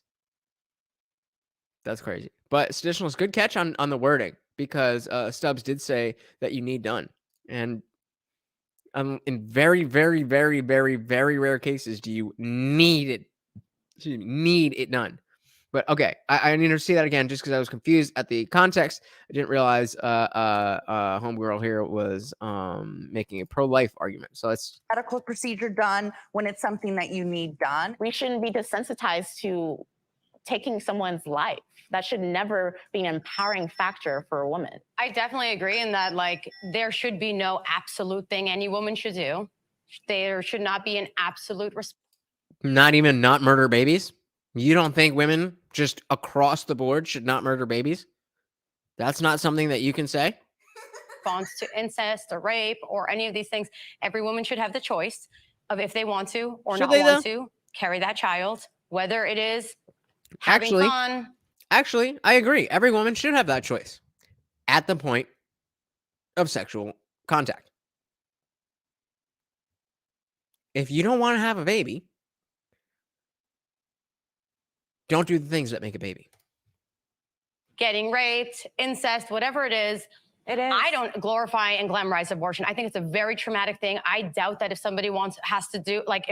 But if you're gonna do it, I don't really care. If you're gonna murder a 2-day-old, that's bury you under the jail. But if they have to do it, they'll do it. I don't think that people are like, doing like have 6, get the 7th free and having fun with it. And I think that like glamorization and glorification of any side is not okay. Did the Dobbs decision make anybody here sort of rethink abortion access, reproductive health care? It's anti-woman, right? It's it does not center people to have that voice for themselves and their own decisions, right? It is a barrier, right? It's giving more agency to women because it's moving it back to the state level. So locally, but why would the state have the women to tell me what to do? Locally, the women have that power. If you take out the viewpoint. That's a huge point that I don't think so many women and really just so many people don't understand. This whole thing, what is one of the most popular slogans of pro-choice people is "Get your government hands off my body." Okay, so let's break down what happened with Roe v. Wade and just Roe v. Wade. The government made a decision about women's bodies. Then the Supreme Court looked at that decision that indicated and dictated the law that was made on women's bodies that did not allow certain medical procedures. Then the Supreme Court said, actually, this ain't really our bag, so we're going to, as you instructed and asked for, keep our government hands off of your body and kick it back to the states. And he's still mad. It's not about anything except just finding a way to victimize yourself. That is all. That is all that they care about. Mike says, left continues to push the Supreme Court to make abortions legal in the later trimesters. If they just left it alone, they would still have Roe v. Wade. Yeah, I've long said since this came down that I think this is actually going to be way worse for the for those of you who are like super hardcore pro-life. You know, I am as I've talked about a number of times, I do think porridge is really immoral, but there are certain circumstances where I don't believe that the government should be getting in between an individual and their doctor. And so while I would like for, you know, the norm for people not to be getting porridges, then it doesn't mean that I want the government involved in that. That being said, like Mike is saying, Roe v. Wade was a decently good compromise for people who are so far on the opposite side of an issue that doesn't really have a middle ground. And now that that's been overturned, there's going to be states like New York and California and others that just have carte blanche, and you can just, there's no restrictions at all. So, I mean, is that a win or is it a loss? I mean, technically, it was a bad ruling in the first place, and the Supreme Court should not have been making a ruling on that. So that is what, you know, according to the law, that is what should happen. But is that the best thing for the country? I don't know. Tristan says, I'm pro-choice, but these lesbians are giving me a difficult time trying to support that opinion. There you go. Like I said, I think we have more libertarians in the Republican Party now. 1,000%. Why?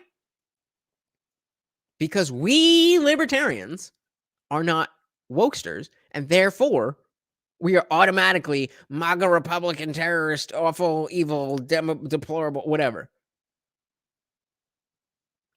So if you're going to kick us out, we were never Republicans. We were never down with the GOP. Fuck Mitch McConnell. All that shit. But if you're going to tell me that because I don't want to get a temporary, basically untested injection, if you're going to tell me that biology is a social construct, then what do you want me? What do you want me to do? What do you want me to do? It's not my fault. I didn't do it. I'm just me. I've been me. So if y'all are going to change, then that's on you. Change. And then I can decide if I rock with you or not. And trust me, Democrats, I no longer rock with you at all. Point that life begins at conception, which is a really big defining principle for both the pro-life crowd, who very, very, vehemently believe that, and then obviously a lot of the pro-choice crowd do not believe that. Taking that out of the equation, you do not have just whatever kind of autonomy you want as a person. It's regardless of male or female. You can't just have free run to do whatever the hell you want. That's not how society operates. So at no point do I have the right to tell anyone in this room what they should or should not do with their bodies. But it's not about your body. It's not about me respecting a question here. It's not about your body. It's about the kid's body. I don't care what you do with your body. My body, right? We're talking about my body. You're talking about Jordan, I saw your hand creep up. See, again, notice how there was a lot of talking, a lot of noise. Do we really think that everybody just shut up like that? Or was there a lot deeper conversation? And then they cut it because it didn't look good. for the other women. Listen again. It's not That's me about, respecting a question here. it's not about Okay, your let's- body. It's about the And- kid's body. I don't care what you do with your It's body. in my body, right? We're talking about my body. You're talking We're about not Jordan, I In silence. Vice News coming at you with unedited bullshit. saw your hand creep up. The Dobbs decision for me All reinforced. right, so this is let's see, because somebody, I don't know if you were referring to this person, Jordan, before when we were saying something not so nice. Everything that Jordan has said so far has not been certainly not been the worst, but certainly not been anything that I've openly disagreed with. So I mean, I'm with it. As long as you're rocking with the ideas that I rock with, then what you look like, what you anything like that, I'm cool. Reinforced how important it is that we approach these issues from a cultural perspective, because it reinforces something that I have told many of my colleagues and peers in the past, which is that so long as you lack a cultural consensus, any issue can become a political football that can be decided by another election cycle. Where's the lie? Where's the lie? And so long as there is no strong consensus, I would expect. I mean, there was a strong consensus until feminism fucked that up. This to be our reality going forward, these extremely vitriolic and aggressive conversations until there's another. Why are they vitriolic though? Why are they so vitriolic? We're familiar with people. I mean, if you're not specifically familiar with Pearl or specifically familiar with Sydney, you can kind of understand where they're going to come from. Why is it that some people can talk about this day in and day out and not be in the territory of toxic or what did she say? Anything like that. They're just conversations. They're an exchange of ideas, a free exchange of ideas. And then others will get so triggered. There's two words. We can't even get 5 minutes in and they're triggered. Why is that? Maybe it's because of feminism. Miraculous consensus that brought about Roe v. Wade. But what it more or less reinforced for me is that we're going to have more of these difficult conversations. I want to talk about transgender issues. Should trans women be included in feminist conversations? How about in women's spaces? Yes, they're women. Are they though? Are they though? Are they though? What's the question? Do you got a dick? Pearl, Trans women are women. Then why do you need the word trans? What is trans? Then why are we saying trans? Why are we not just saying woman? So I want to come at this from the position of an athlete. Oh, Jesus. So What? I play Oh, semi-pro Jesus. basketball. See the arrogance. Oh, Jesus. You're as a black person of color, disabled, this, that, whatever. They were all allowed to say whatever they want. She's not. All she said is, as an athlete. Oh, God. Oh, Jesus. Pearl, Trans women are women. So I want to come at this from Listen to it. the position of an athlete. Oh, Jesus. I'm trying to see who said it. So I One more time. I want to see because it looked like it was either her or it looks like it was either Megan Rapinoe, lookalike, or Stubbs. So I want to come at this from the position of an athlete. Oh, Jesus. Yep, it was it was Megan Rapinoe. One more time, look at it. So I want to come at this from the position of an athlete. Oh, Jesus. So I play semi-pro basketball, semi-pro volleyball. So when it comes to like athletic spaces, I don't think that trans women should be allowed into athletic spaces because I don't think it's a fair. I think as female athletes, we work so incredibly hard for the little opportunity there is in women's sports. Would this be a Like- barrier for Like you? this, there's no barrier. There's less opportunity in some industries. That's what one a of them. barrier is. There's less. It's not. No. It's That's based what on the friction market. means. Okay. Hold on, it's guys, based- let's- okay. So again, we work very hard for the little opportunity there is in the space. because we're not as entertaining as the men. Sorry, we're just not. And so it's like you're going to take the little opportunity that we're given. And the problem is like, this is what before she goes into it, this doesn't make sense to me at all. I thought that this would be the foreground, the fighting ground of feminists. That biological men are taking over your space is the only place where you can physically find success using your physicality as a woman is in sports. But then the men come in, and then we're just like, okay, we'll just sit down. we can't compete. We can't. Like, I'm 6 foot. If I go up against a 6 foot guy and I play basketball with him, he's going to body me. And what happens if I go up against you? Even Hold on.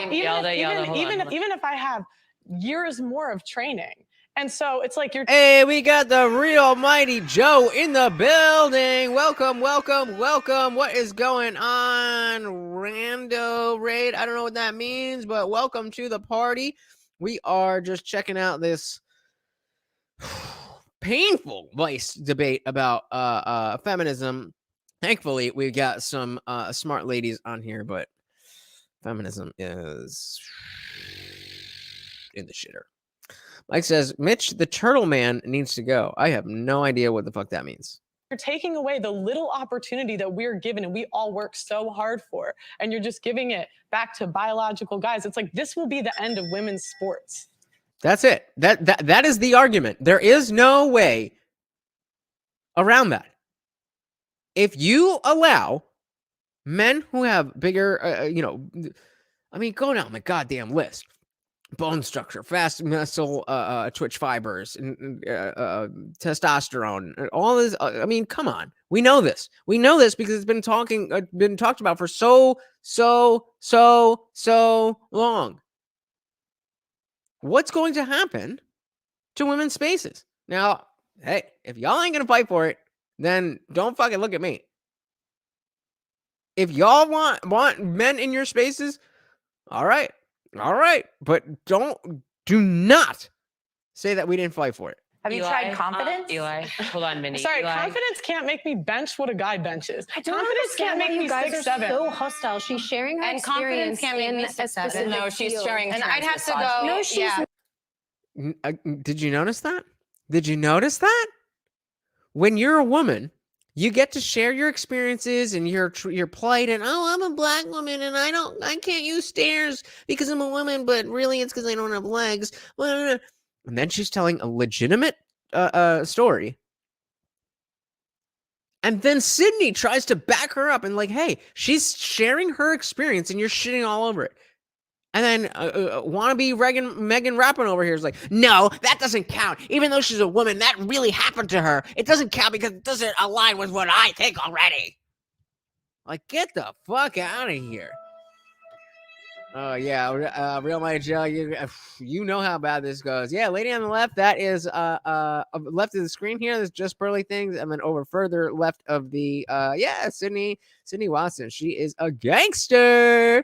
So you are in the right place, homie. Welcome. not. She's a woman who's had an experience. Oh, yeah, wait. I want to hear that. I want to see that again. Watch as even, it's not just the point that they shouted her down. It's they were called out on not being fair. And then they all shit on it. Listen to it again.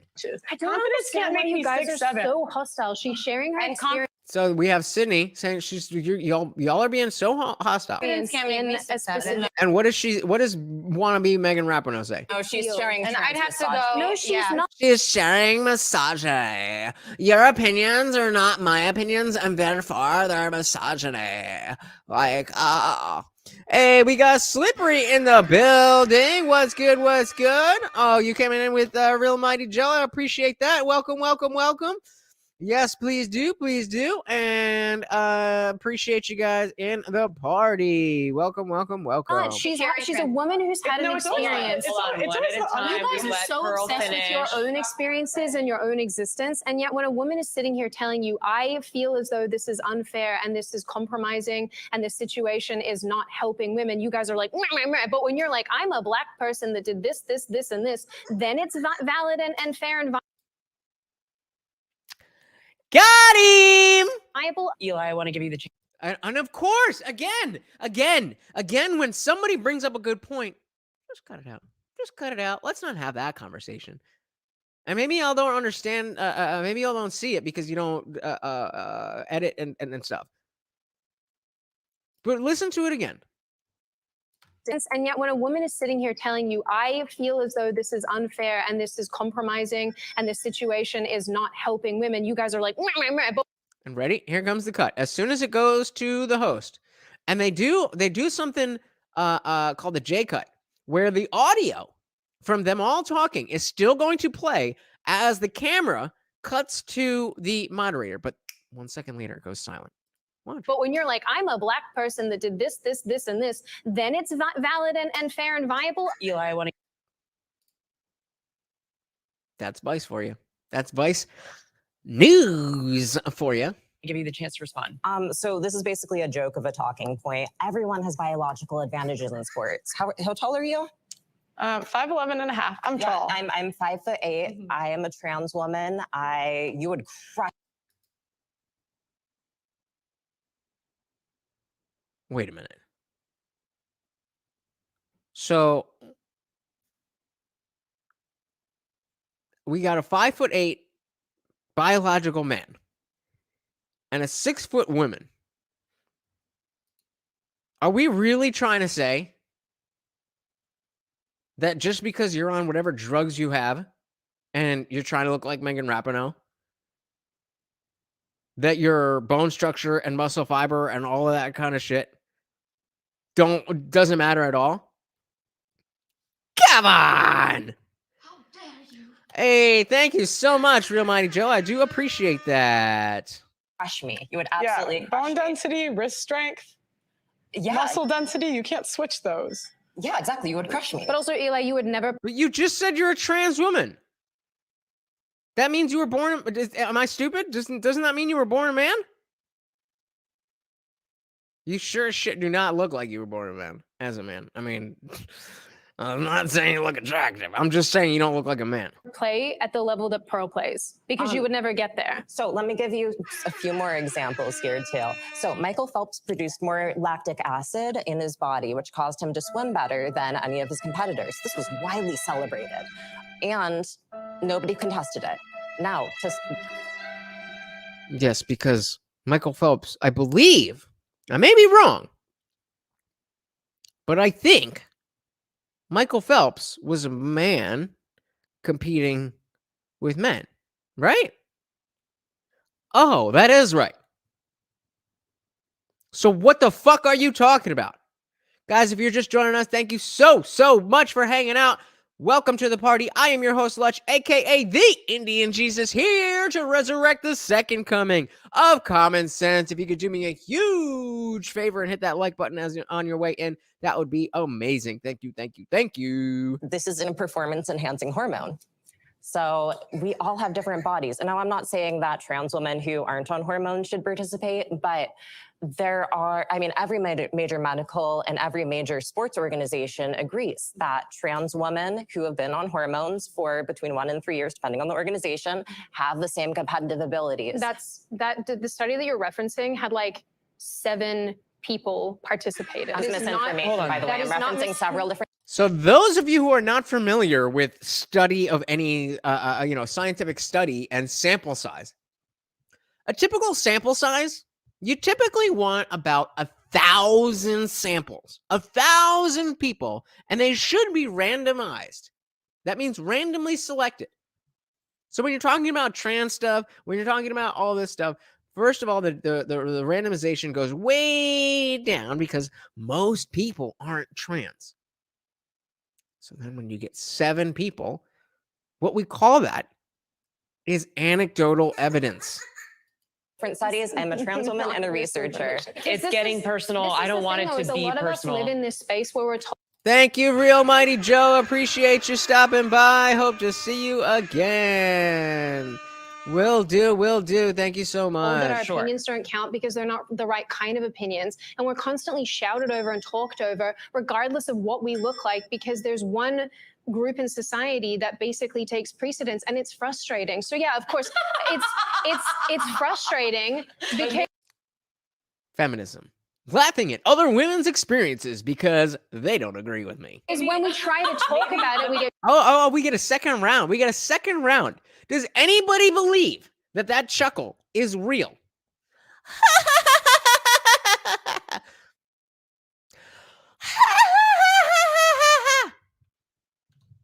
Come on. get shouted down, we get told to be quiet, we get spoken down too as well. So Okay, I there's think- hostility there for plenty of women. Let's try to make this an opportunity to Oh, we got a third one. speak. You're with literally a each white other woman from that- Australia. You live in a bubble and you're pissed that voice.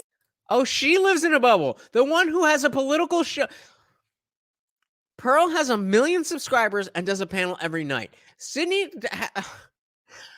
does a show with Elijah Schaefer, who was on the ground for all of the BLM stuff. I believe, that wasn't him. I was going to say he was the one who caught the Kyle Rittenhouse thing on video, but it wasn't him. But that's what they do. What the fuck do you do? Oh, I'm on Instagram. I'm like, So she says that chuckle is the call for getting slapped in the face. Not for me, but, Mike says if she had more confidence, she could make her legs grow back. That's mean. That's mean. And says, I'm a trans person and a researcher. Also, Phelps produced more lactic acid.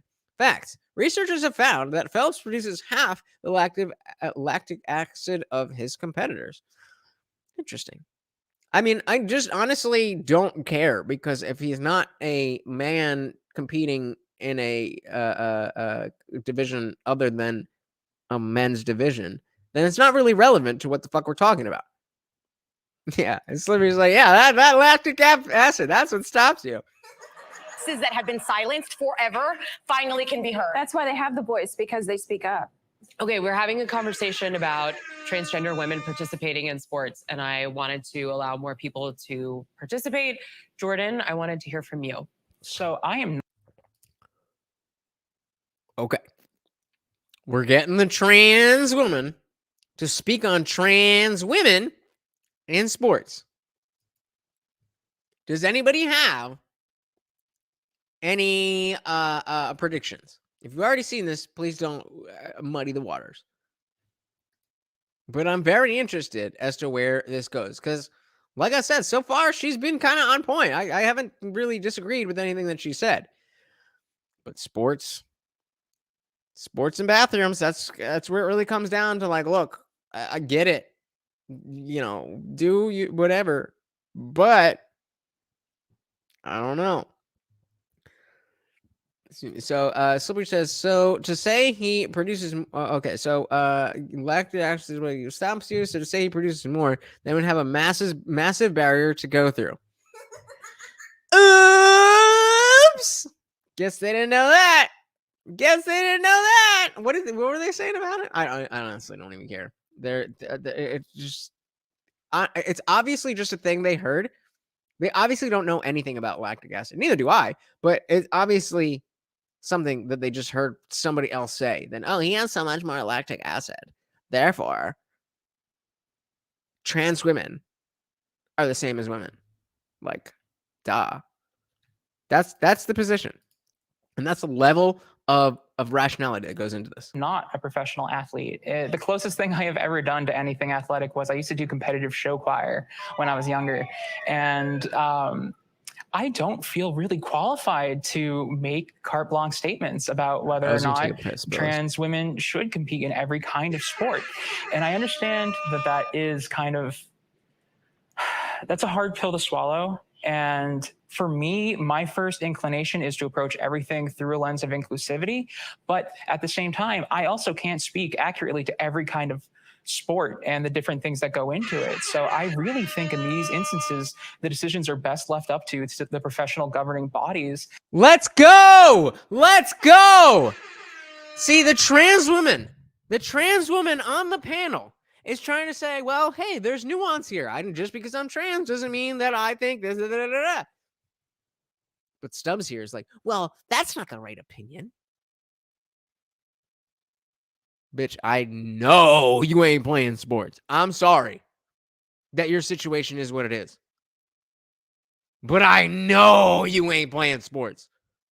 So for you to be sitting there and acting like you have a relevant opinion when you are neither trans nor an athlete, when we have people on the panel who are trans and who are athletes,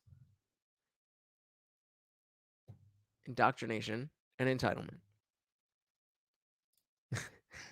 Does a good, yeah, massive nose ring does a good take. I mean, I gonna be honest, didn't notice the nose ring. There's a whole lot going on there, but that's what I'm talking about. That's what I'm talking about, guys. Just because she's a trans woman on a feminist panel doesn't mean that she's gonna spew some bullshit. We have to take people. We have to take ideas on their own merit. If we don't do that, then we are just as bad as them. We are just as bad as them. Since I'm waiting for somebody to claim sports are anti-women because she can't swim like Phelps. Yeah, I mean, that's up next. That is up next. That dictate these particular sports. I just feel like in places, I feel like as an ally, in places where there's no as an ally, understanding, we can just respect and not really, like, our opinions don't fucking matter. something in the building. Yeah, I saw you nodding your head over there. Several times. This is more than about sports. This is about free and equal participation for transgender people in social life.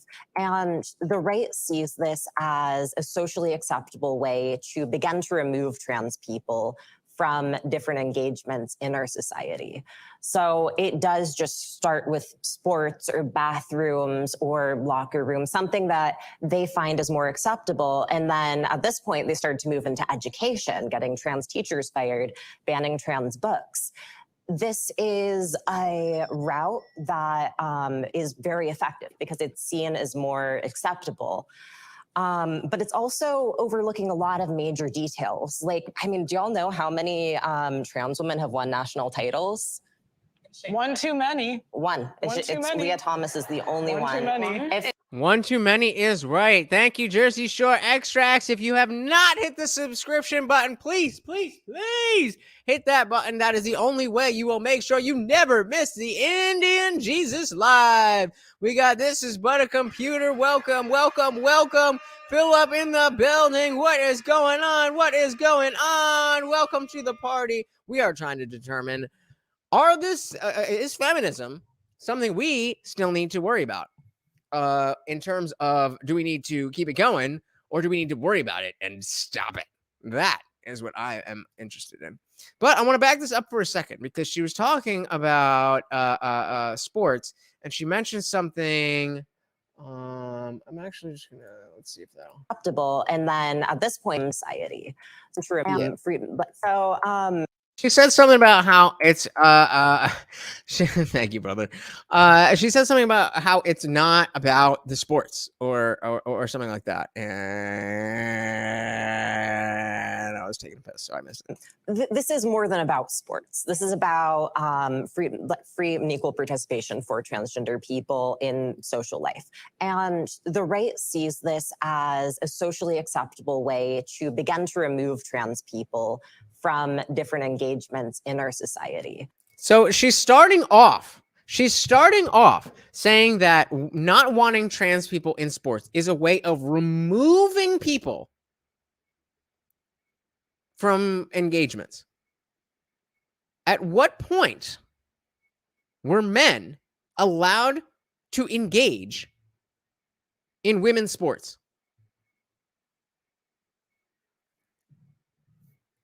Oh, they weren't. Oh, okay. So then that's a lie. So it does just start with sports or bathrooms or locker rooms, something that they find is more acceptable. And then at this point, they started to move into education, getting trans teachers fired, banning trans books. I'm pretty sure there's an entire company, but specifically an entire Twitter page based on trans teachers, non-binary teachers, just putting their shit out there. That is a never-ending stream of bullshit. But yeah, trans teachers are getting fired. Well, are they getting fired because they're trans, or because, like our homeboy from was it Connecticut, is passing around dildos to 14-year-old girls and boys and talking about the difference between using them with lube versus spit? Is that why they're getting fired? Or is it because they are trans? That's the question.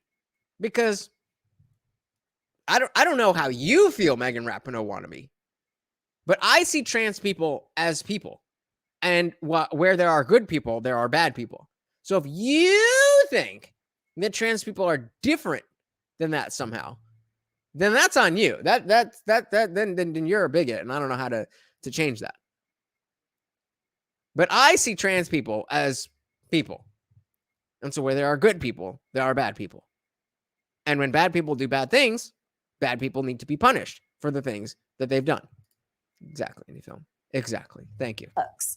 This is a route. And again, are banning trans books? Are we banning books? What is a trans book? Because I'm pretty sure a book is a thing. And I'm pretty sure being transgender is specific to being a human, or at least an animal of some sort. So already, on both points, we're off the rails. That is very effective because it's seen as more acceptable. Why is it very effective? Why is it very effective if it's so wrong and it's so insidious? Why would it be so? Why would it be so effective?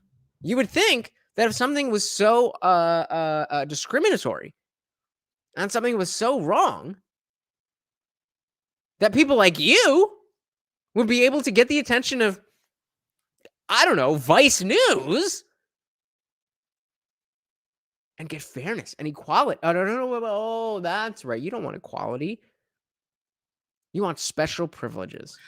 But it's also overlooking a lot of major details. Like, I mean, do y'all know how many trans women have won national titles?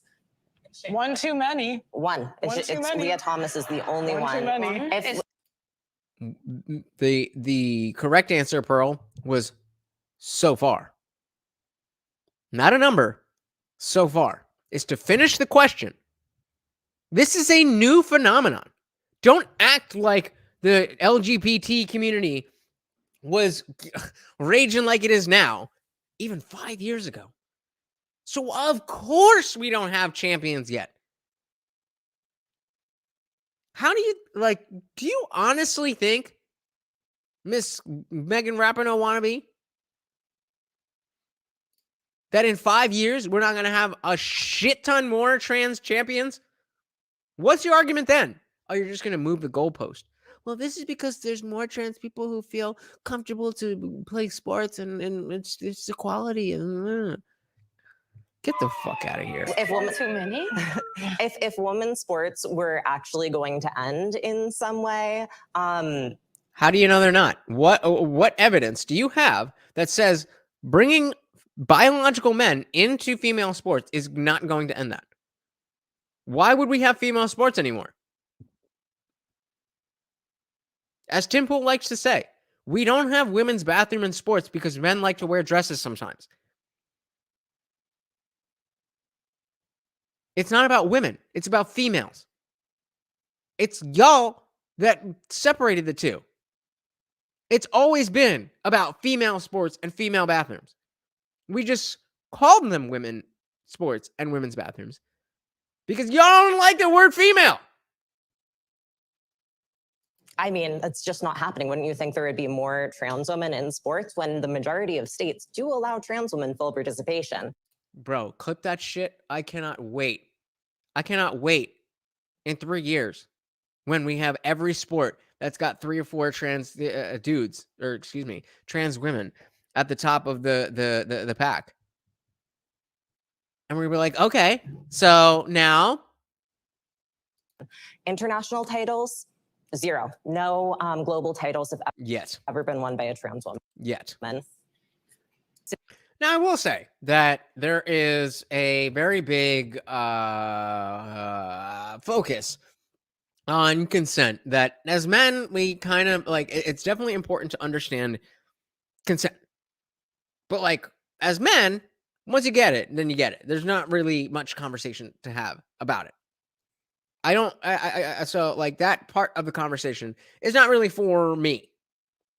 But I do think it is important that people do talk about it, because I think that it can be confusing as to what people want, what people expect in terms of consent. So I mean, if you have the basics, then like obviously don't RPay people. Like that's the basics of it. But it definitely can get nuanced. So I don't have anything negative to say there. Sydney, I saw your hand up. So when the Me Too thing was unfolding, I was initially like, great, I love the idea of women being able to speak out. What's been really disappointing, I suppose, for me, post Me Too, as we're calling it, is that, and especially as someone who's sort of on the right wing of politics, I think that a lot of the experience... Bro, I used the "how dare you" as a joke. She couldn't even, Megan Rapinoe here, couldn't even hold her face just saying that she's a conservative woman. Look at the lip. Look at it. Look at it. Look at it. Especially as someone who's sort of on the right wing of politics, I think...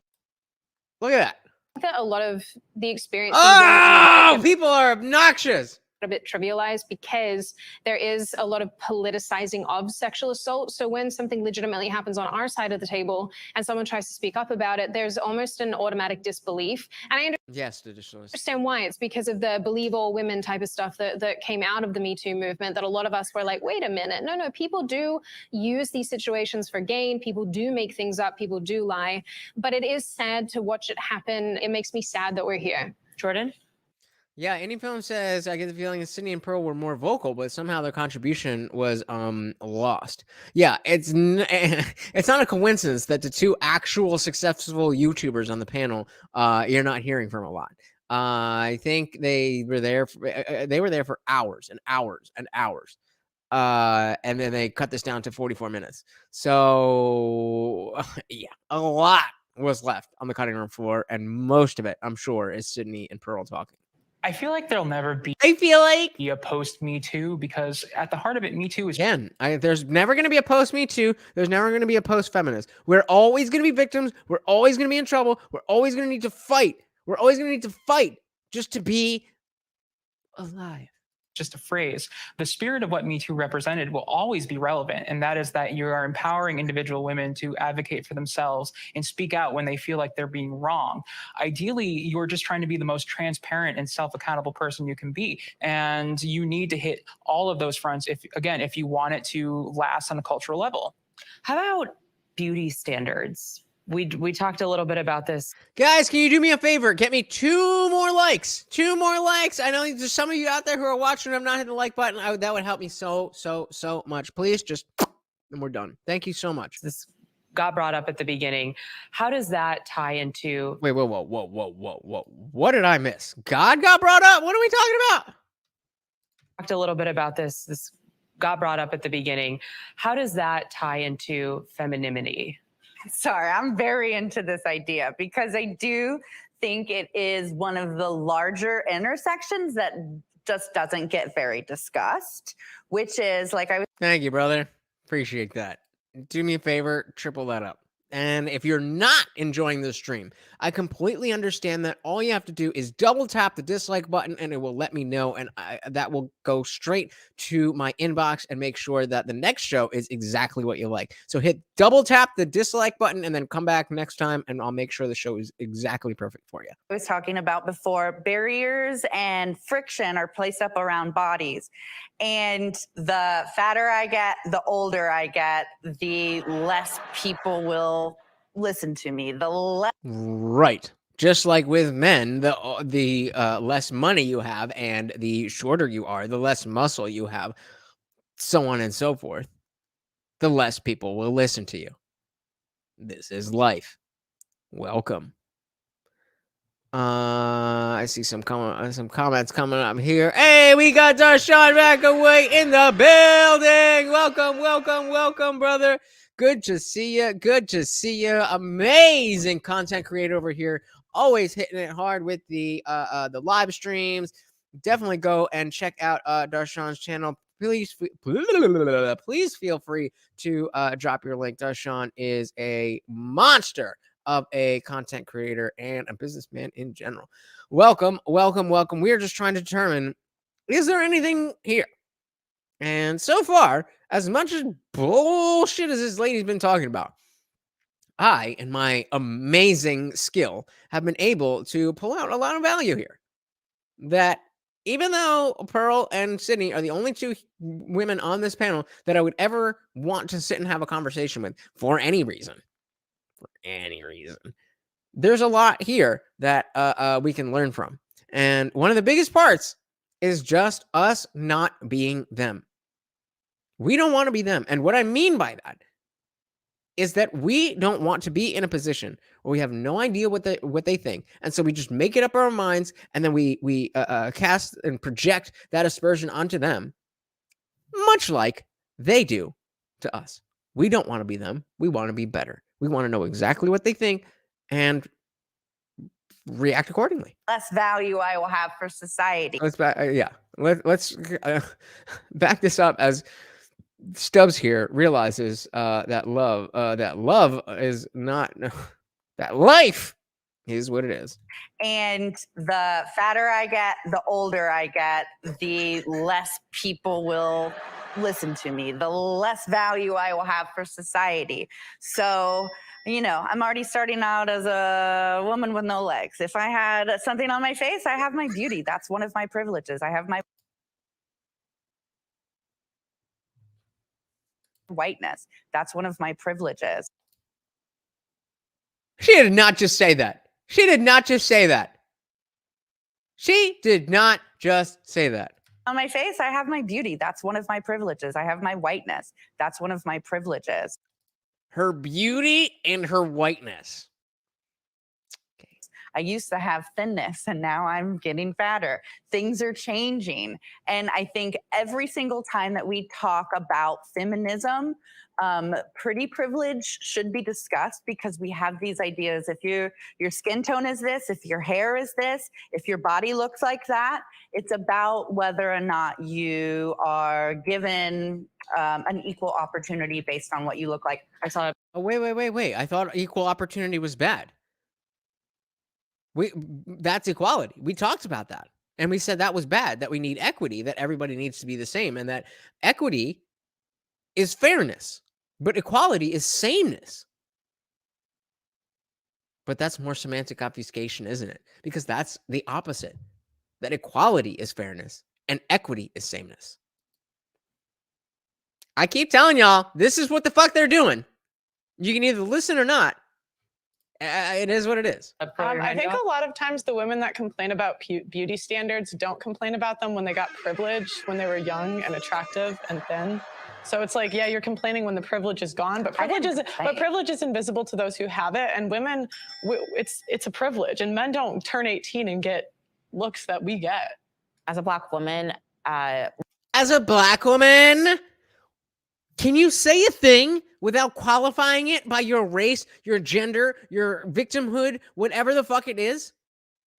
As a Black woman? How about as just a human being who is worthy of ideas? I'm down with that. I don't need you to I don't need to know what the fuck you look like. I don't need to know your gender. I don't need to know the sound of your voice. Just put the idea out there. If it's good, I'll rock with it. If it's not, I'm going to fuck it up.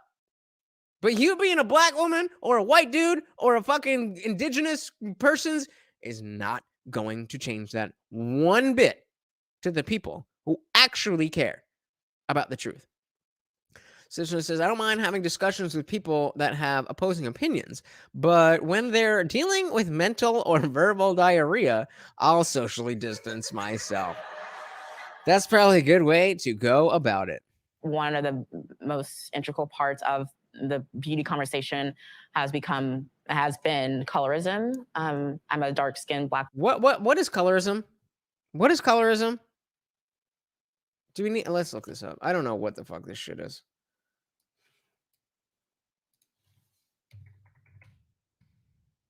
Colorism.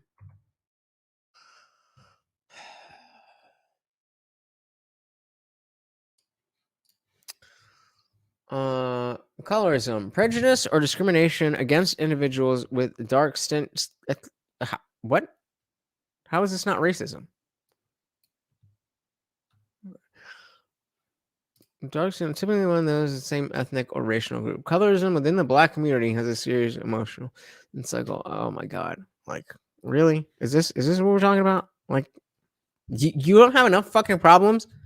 You don't have fucking you don't have enough problems that now you need to compare yourself to other Black people and say how much more of a victim you are than other Black women.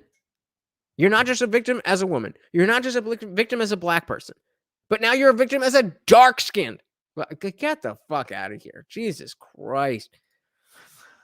All right, now let's go back. Conversation has been colorism. I'm a dark-skinned Black woman, proud of it and proud of being myself. For the most part, I did not. Why am I going to cry? Notice she hasn't even said anything yet about this.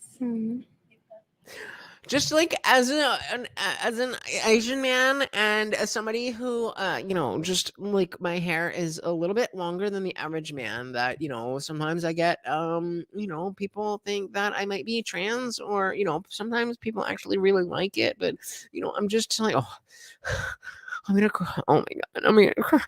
Like, guys, I'm sharing with you that, like, why are you here? Can you speak words?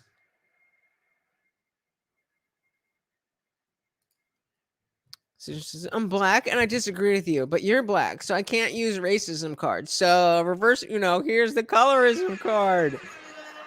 I mean, right? Is that does anybody who's Black disagree with that? Colorism is the racism of racism. That's a good question, Indie Film. Is she dark skinned? I don't fucking know. Does that count? I mean, she's not like, I don't know. If this is racist, I'm sorry. I don't know. But she's not like purple Black. Y'all know what the fuck I mean. Just because I'm not Black, don't fucking act like you don't know what I mean. She's not like purple, but like, is that dark skin? Where's the cutoff? What shade in the Sherman-Williams catalog counts as dark skin versus light skin? Or did we stumble upon? Did we stumble upon something? And somebody let me know if I'm being.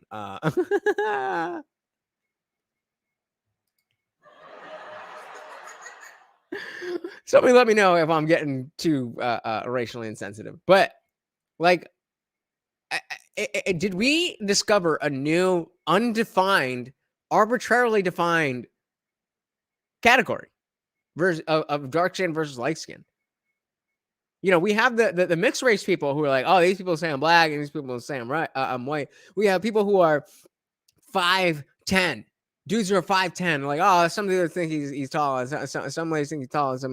But like, dark skin, what's the shade? So let's go. All right, scale of 0 to 100. We're gonna go 0 to 100.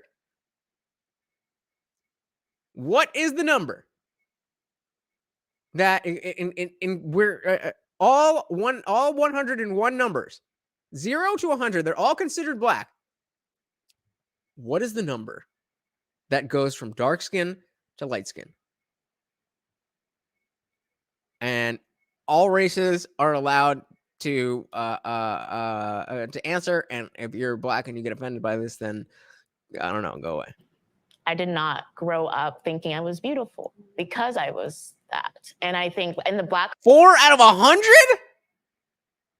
Or 4 out of 10? I said out of 100.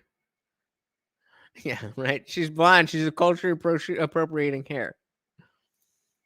in the Black space, we have these conversations, but I think I'm glad I bring it up because I think feminists actually really should be part of the colorism topic, because colorism is not just shades within being Black. It's shades because they're, again, the beauty standard is the closer to whiteness you are, the more beautiful you are. I think it's something. Wait, the more beautiful you are is the less Black than you are? Do you not understand how racist that is? That is racist against yourself. I am far away from being white, and therefore I am lesser than. Okay, good question. So let's say 0 is the darkest. No. Let's say 0 is the lightest. 100 is blackness, the blackest black you ever done black. 0 is the lightest. 100 is the darkest. What is the cutoff for dark skin versus light skin? We might all get in trouble tonight, but hey, we're going to do what we're going to do. So she said that is why the tanning industry is a multi-billion-dollar one. It works. It works. But I mean, I feel like she just said something super racist and like in a sad, self-racist, not really realizing that I have self-hatred kind of way. Let's back this up, see if I missed that or if Feminists actually really should be having these all the way. Let's go all the way back. Bring myself tourism of the talking as for a a Black goddamn minute. It's a privilege, and men don't. One of the most integral parts of the beauty conversation has been colorism. I'm a dark-skinned Black woman, proud of it, and proud of being myself. So she said she considers herself dark-skinned. So I mean, if you want to use that as an anchor, what number would you put her if 0 is the lightest and 100 is the darkest, and she considers herself dark-skinned? For the most part, I did not. Why am I going to cry about this? Mm-hmm. I did not grow up thinking I was beautiful because I was that. And I think in the Black space, we have these conversations. So somebody asked me if I thought that I could get women based on the fact that I was Indian. Oh, you don't care? Oh, yeah, because that's what life is. How many people feel beautiful as a child, especially at I am sure she is talking about between the ages of 12 and 22. I don't know how to tell you this, honey, but don't nobody like what they look like at that age. Rashawn says she's a 50, so 50 is the cutoff. It's just straight light skin, dark skin. That's a good marker, I guess. Susan says on the chocolate scale, she's very cheap, milky kind. I mean, I didn't know. I wasn't. Fair enough. I'm not going to comment on that. Conversations, but I think I'm glad I bring it up because I think feminists actually really should be part of the colorism topic, because colorism is not just shades within being Black. It's shades because they're, again, the beauty standard is the closer to whiteness you are, the more beautiful you are. So it's not enough that we have feminism that's putting you above just because you're a woman. Now we need to put you above, not just because you're a woman, but because you're a Black woman. That's what's fair. Is it though? I think it's something that if more people in different shades, particularly white women, because of knowing that standard, and we work together on that, then we have a lot, I think, something we can unify on, but also something that we can make strides in right now that I'm just not seeing. And it's only, again, that's why people feel like you have to be a Black feminist, because it's a topic that only really Black feminists are talking about because it deals with being Black. Mm. How do beauty standards make you feel? Morris. Who thinks there is a YouTube video out there that there's anybody asking a man how beauty standards affect them?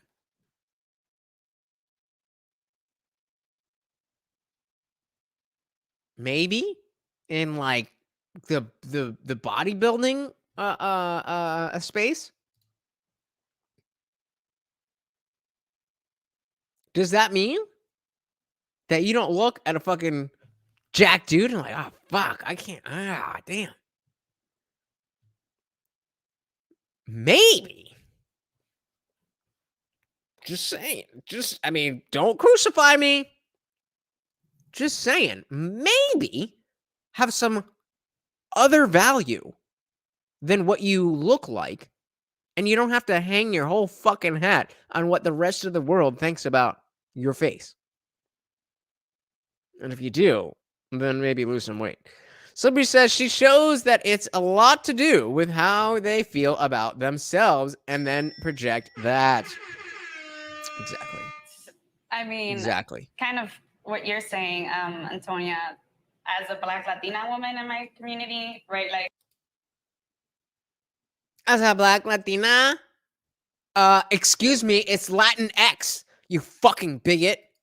I grew up and I was ugly, right? Like, that's what I was considered. I was not considered beautiful. Of feeling ugly, but also being told I was, right, had a lot to do with what is believed in my community, right? Colorism is one of them. And so to say, I'm going to redefine beauty for myself, and to say, I own myself and I get to decide what's beautiful, right? Do you though?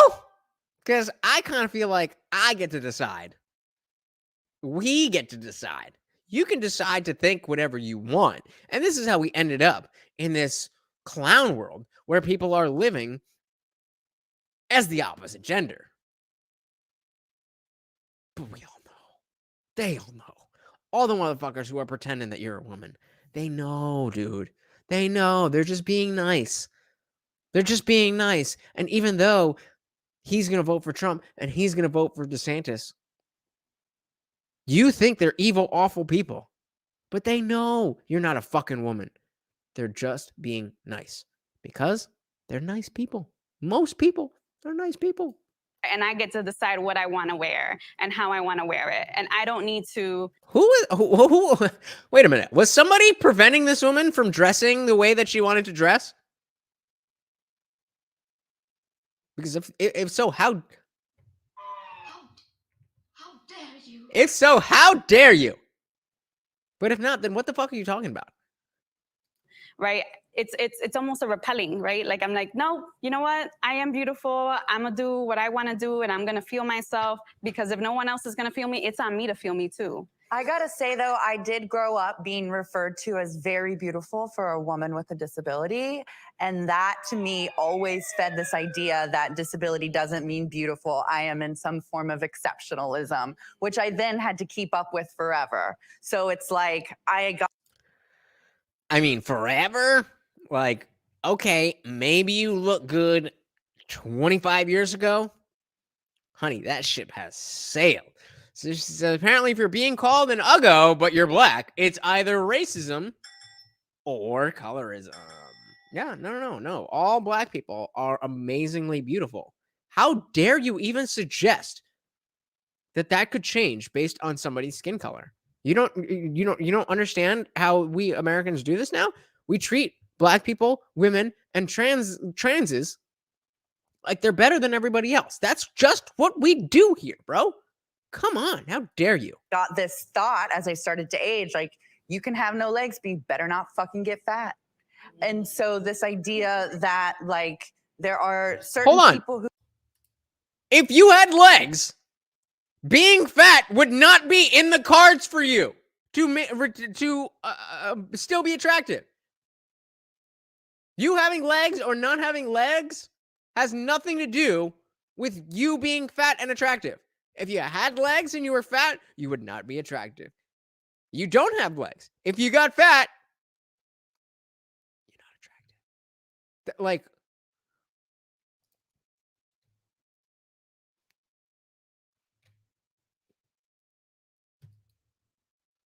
who are beautiful and certain people who aren't. And that, Hey, I mean, some of us are short, so, you know, legs count for a lot of height. So maybe she would have been 5'10". Without them legs, she's 3'5". You know what I'm saying? Let's go. that inherently holds value is, I think, you know, find it in yourself, yes. And Jordan? Beauty standards are toxic bullshit hierarchical nonsense. And I Let's say go! that as someone who has spent Yes! I knew I liked Jordan. Let's go. Let's go. I think she said what I want her to say. Let me double check that before I'm sharing the opposite message. think, you know, find it in yourself, yes. And Jordan? Okay, I think she's saying that the fact that we have. Okay, let me just hear it. Let's just hear it and make sure I'm on the right page. beauty standards are toxic bullshit hierarchical nonsense. And I say that as someone who has spent over a year collectively of my life in eating disorder institutions, because I have tried to put my body through hellish things to meet these beauty Oh, damn it. I don't know what I thought she said. I thought she was saying something else, but no, sorry. Beauty standards exist for a reason, and they have existed long before humanity understood what those standards were. Yes. Do you mean to say that again? Beauty standards have existed long before humans understood what those beauty standards were.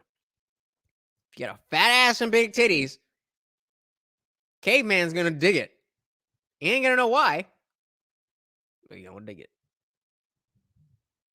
Are there reasons for that? Of course. Does that mean you are a lesser person because you don't meet these beauty standards? No, of course not. Does it look like I meet beauty standards for men? No. I'm fucking awesome. But I'm sure as shit not beautiful. So I don't really. I mean, what are we doing? What's wrong with the beauty standards? Oh, you don't have an answer. You just don't like them. Got it. Okay. She said, you don't have legs, so you better not get fat. She's like, hold my salad and give me extra dressing. I tried to eat healthy for a whole week. The horror!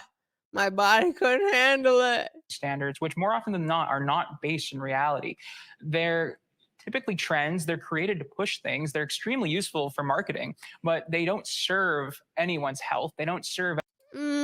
Pretty sure that the way that you look and the health that you have are not directly correlated or directly. They don't have a direct causal relationship, but absolutely they're correlated.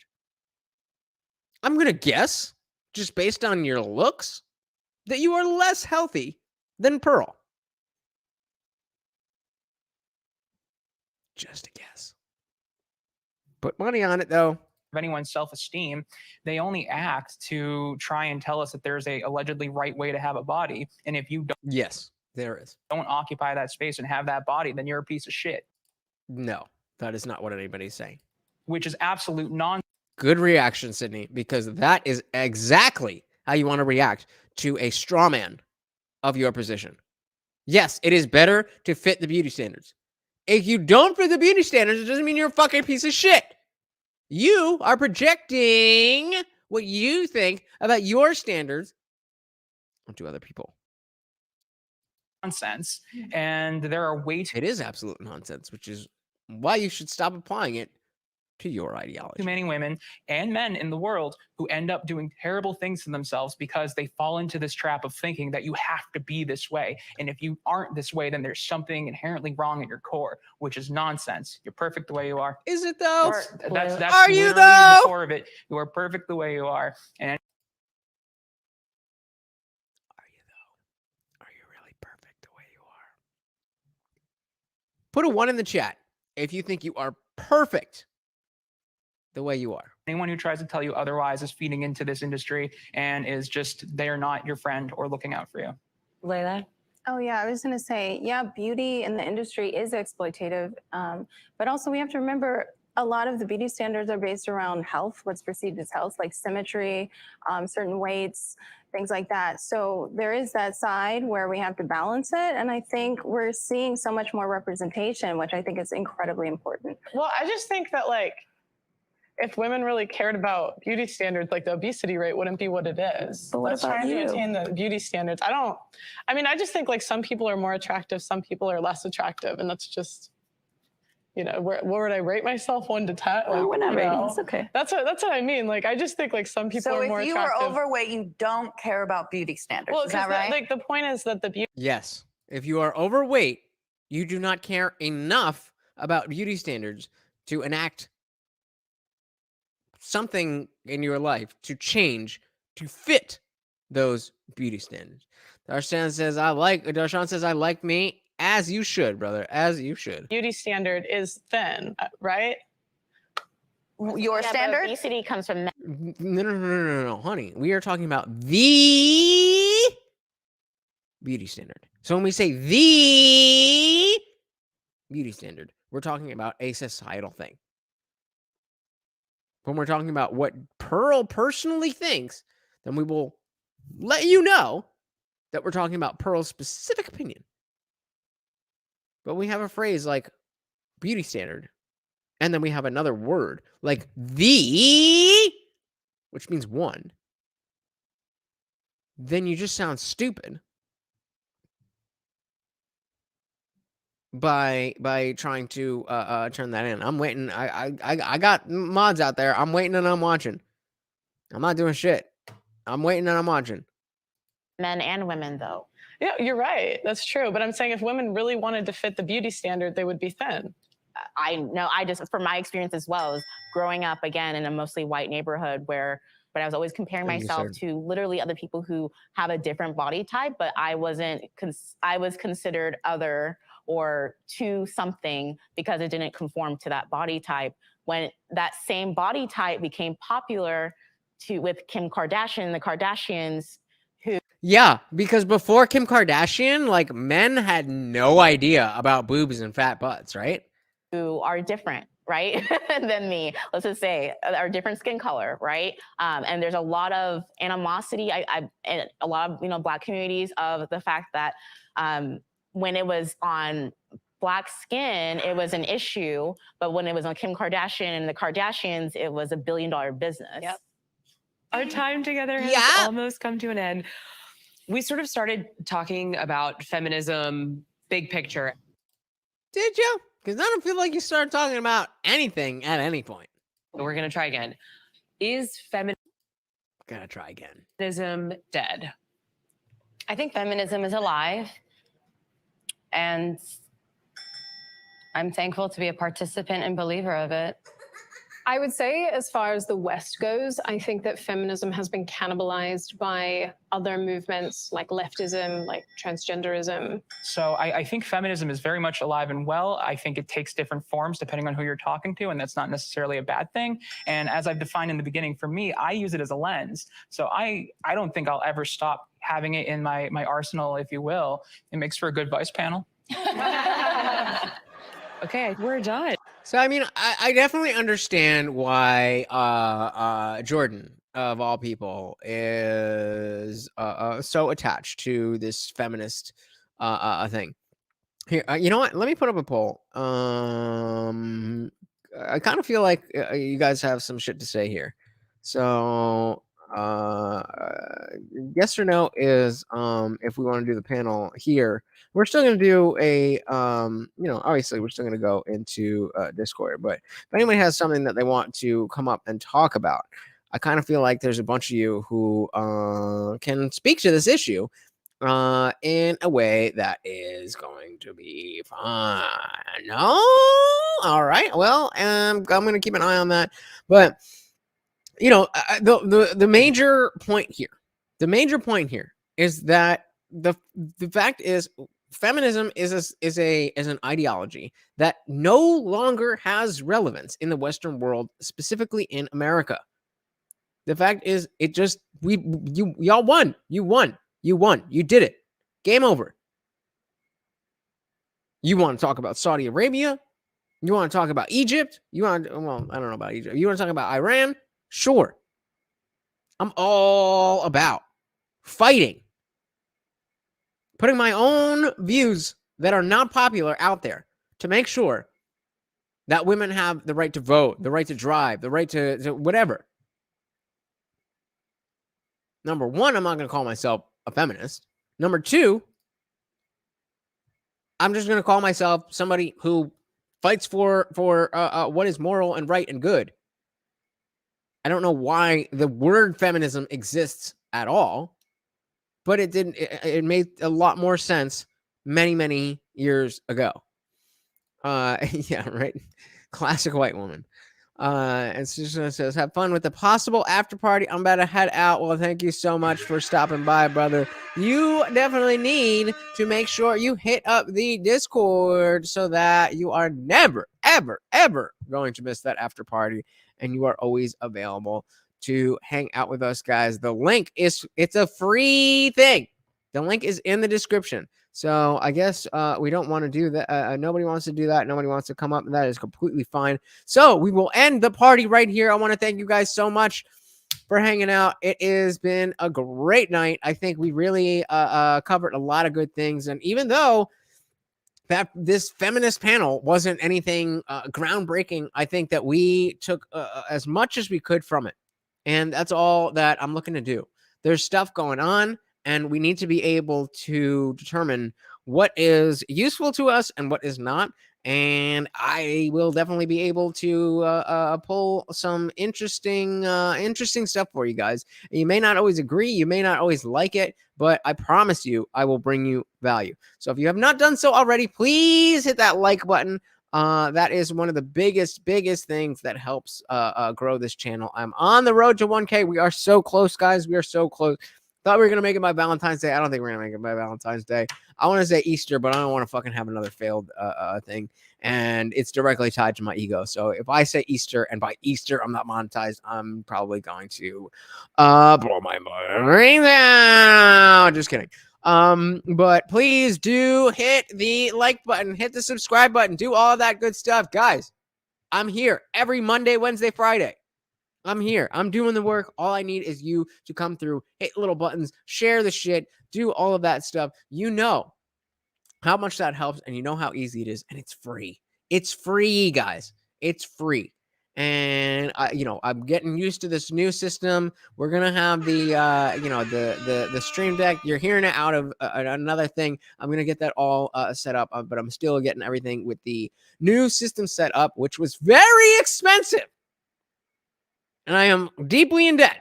So if you would like to help me out, you can hit up the Cash App, Venmo. There's also PayPal and Bitcoin in the description. But it is completely free to come and hang out at these parties. And that is all I ask from you guys. The fact that you are here, that you're watching, that you are part of the chat, that stuff really warms my heart and really tells me that, gives me the confidence to keep doing this. So thank you so much, guys. I really hope you do join the Discord. Like I said, it is completely free. It's completely free, but it is not going to stay free. I'm telling you now. And as I've told you so many times before, I have a number that is in my head. When we hit that many members in the Discord, I am closing it off. And everybody who's in there is going to be grandfathered in. Everybody else is going to have to pay monthly. You're going to have to pay monthly. So just join now so that you're in there. Even if you don't interact with us, just join now. And that is where the after party starts and ends. The party rages on in the Discord server. So hit that link below. But thank you so much, guys. I really do appreciate you. And I hope you enjoy this party. And I hope you had a good time. I am your host, Lutch, aka the Indian Jesus, here to resurrect the second coming of common sense. Until next time, guys, I am out of here. Peace.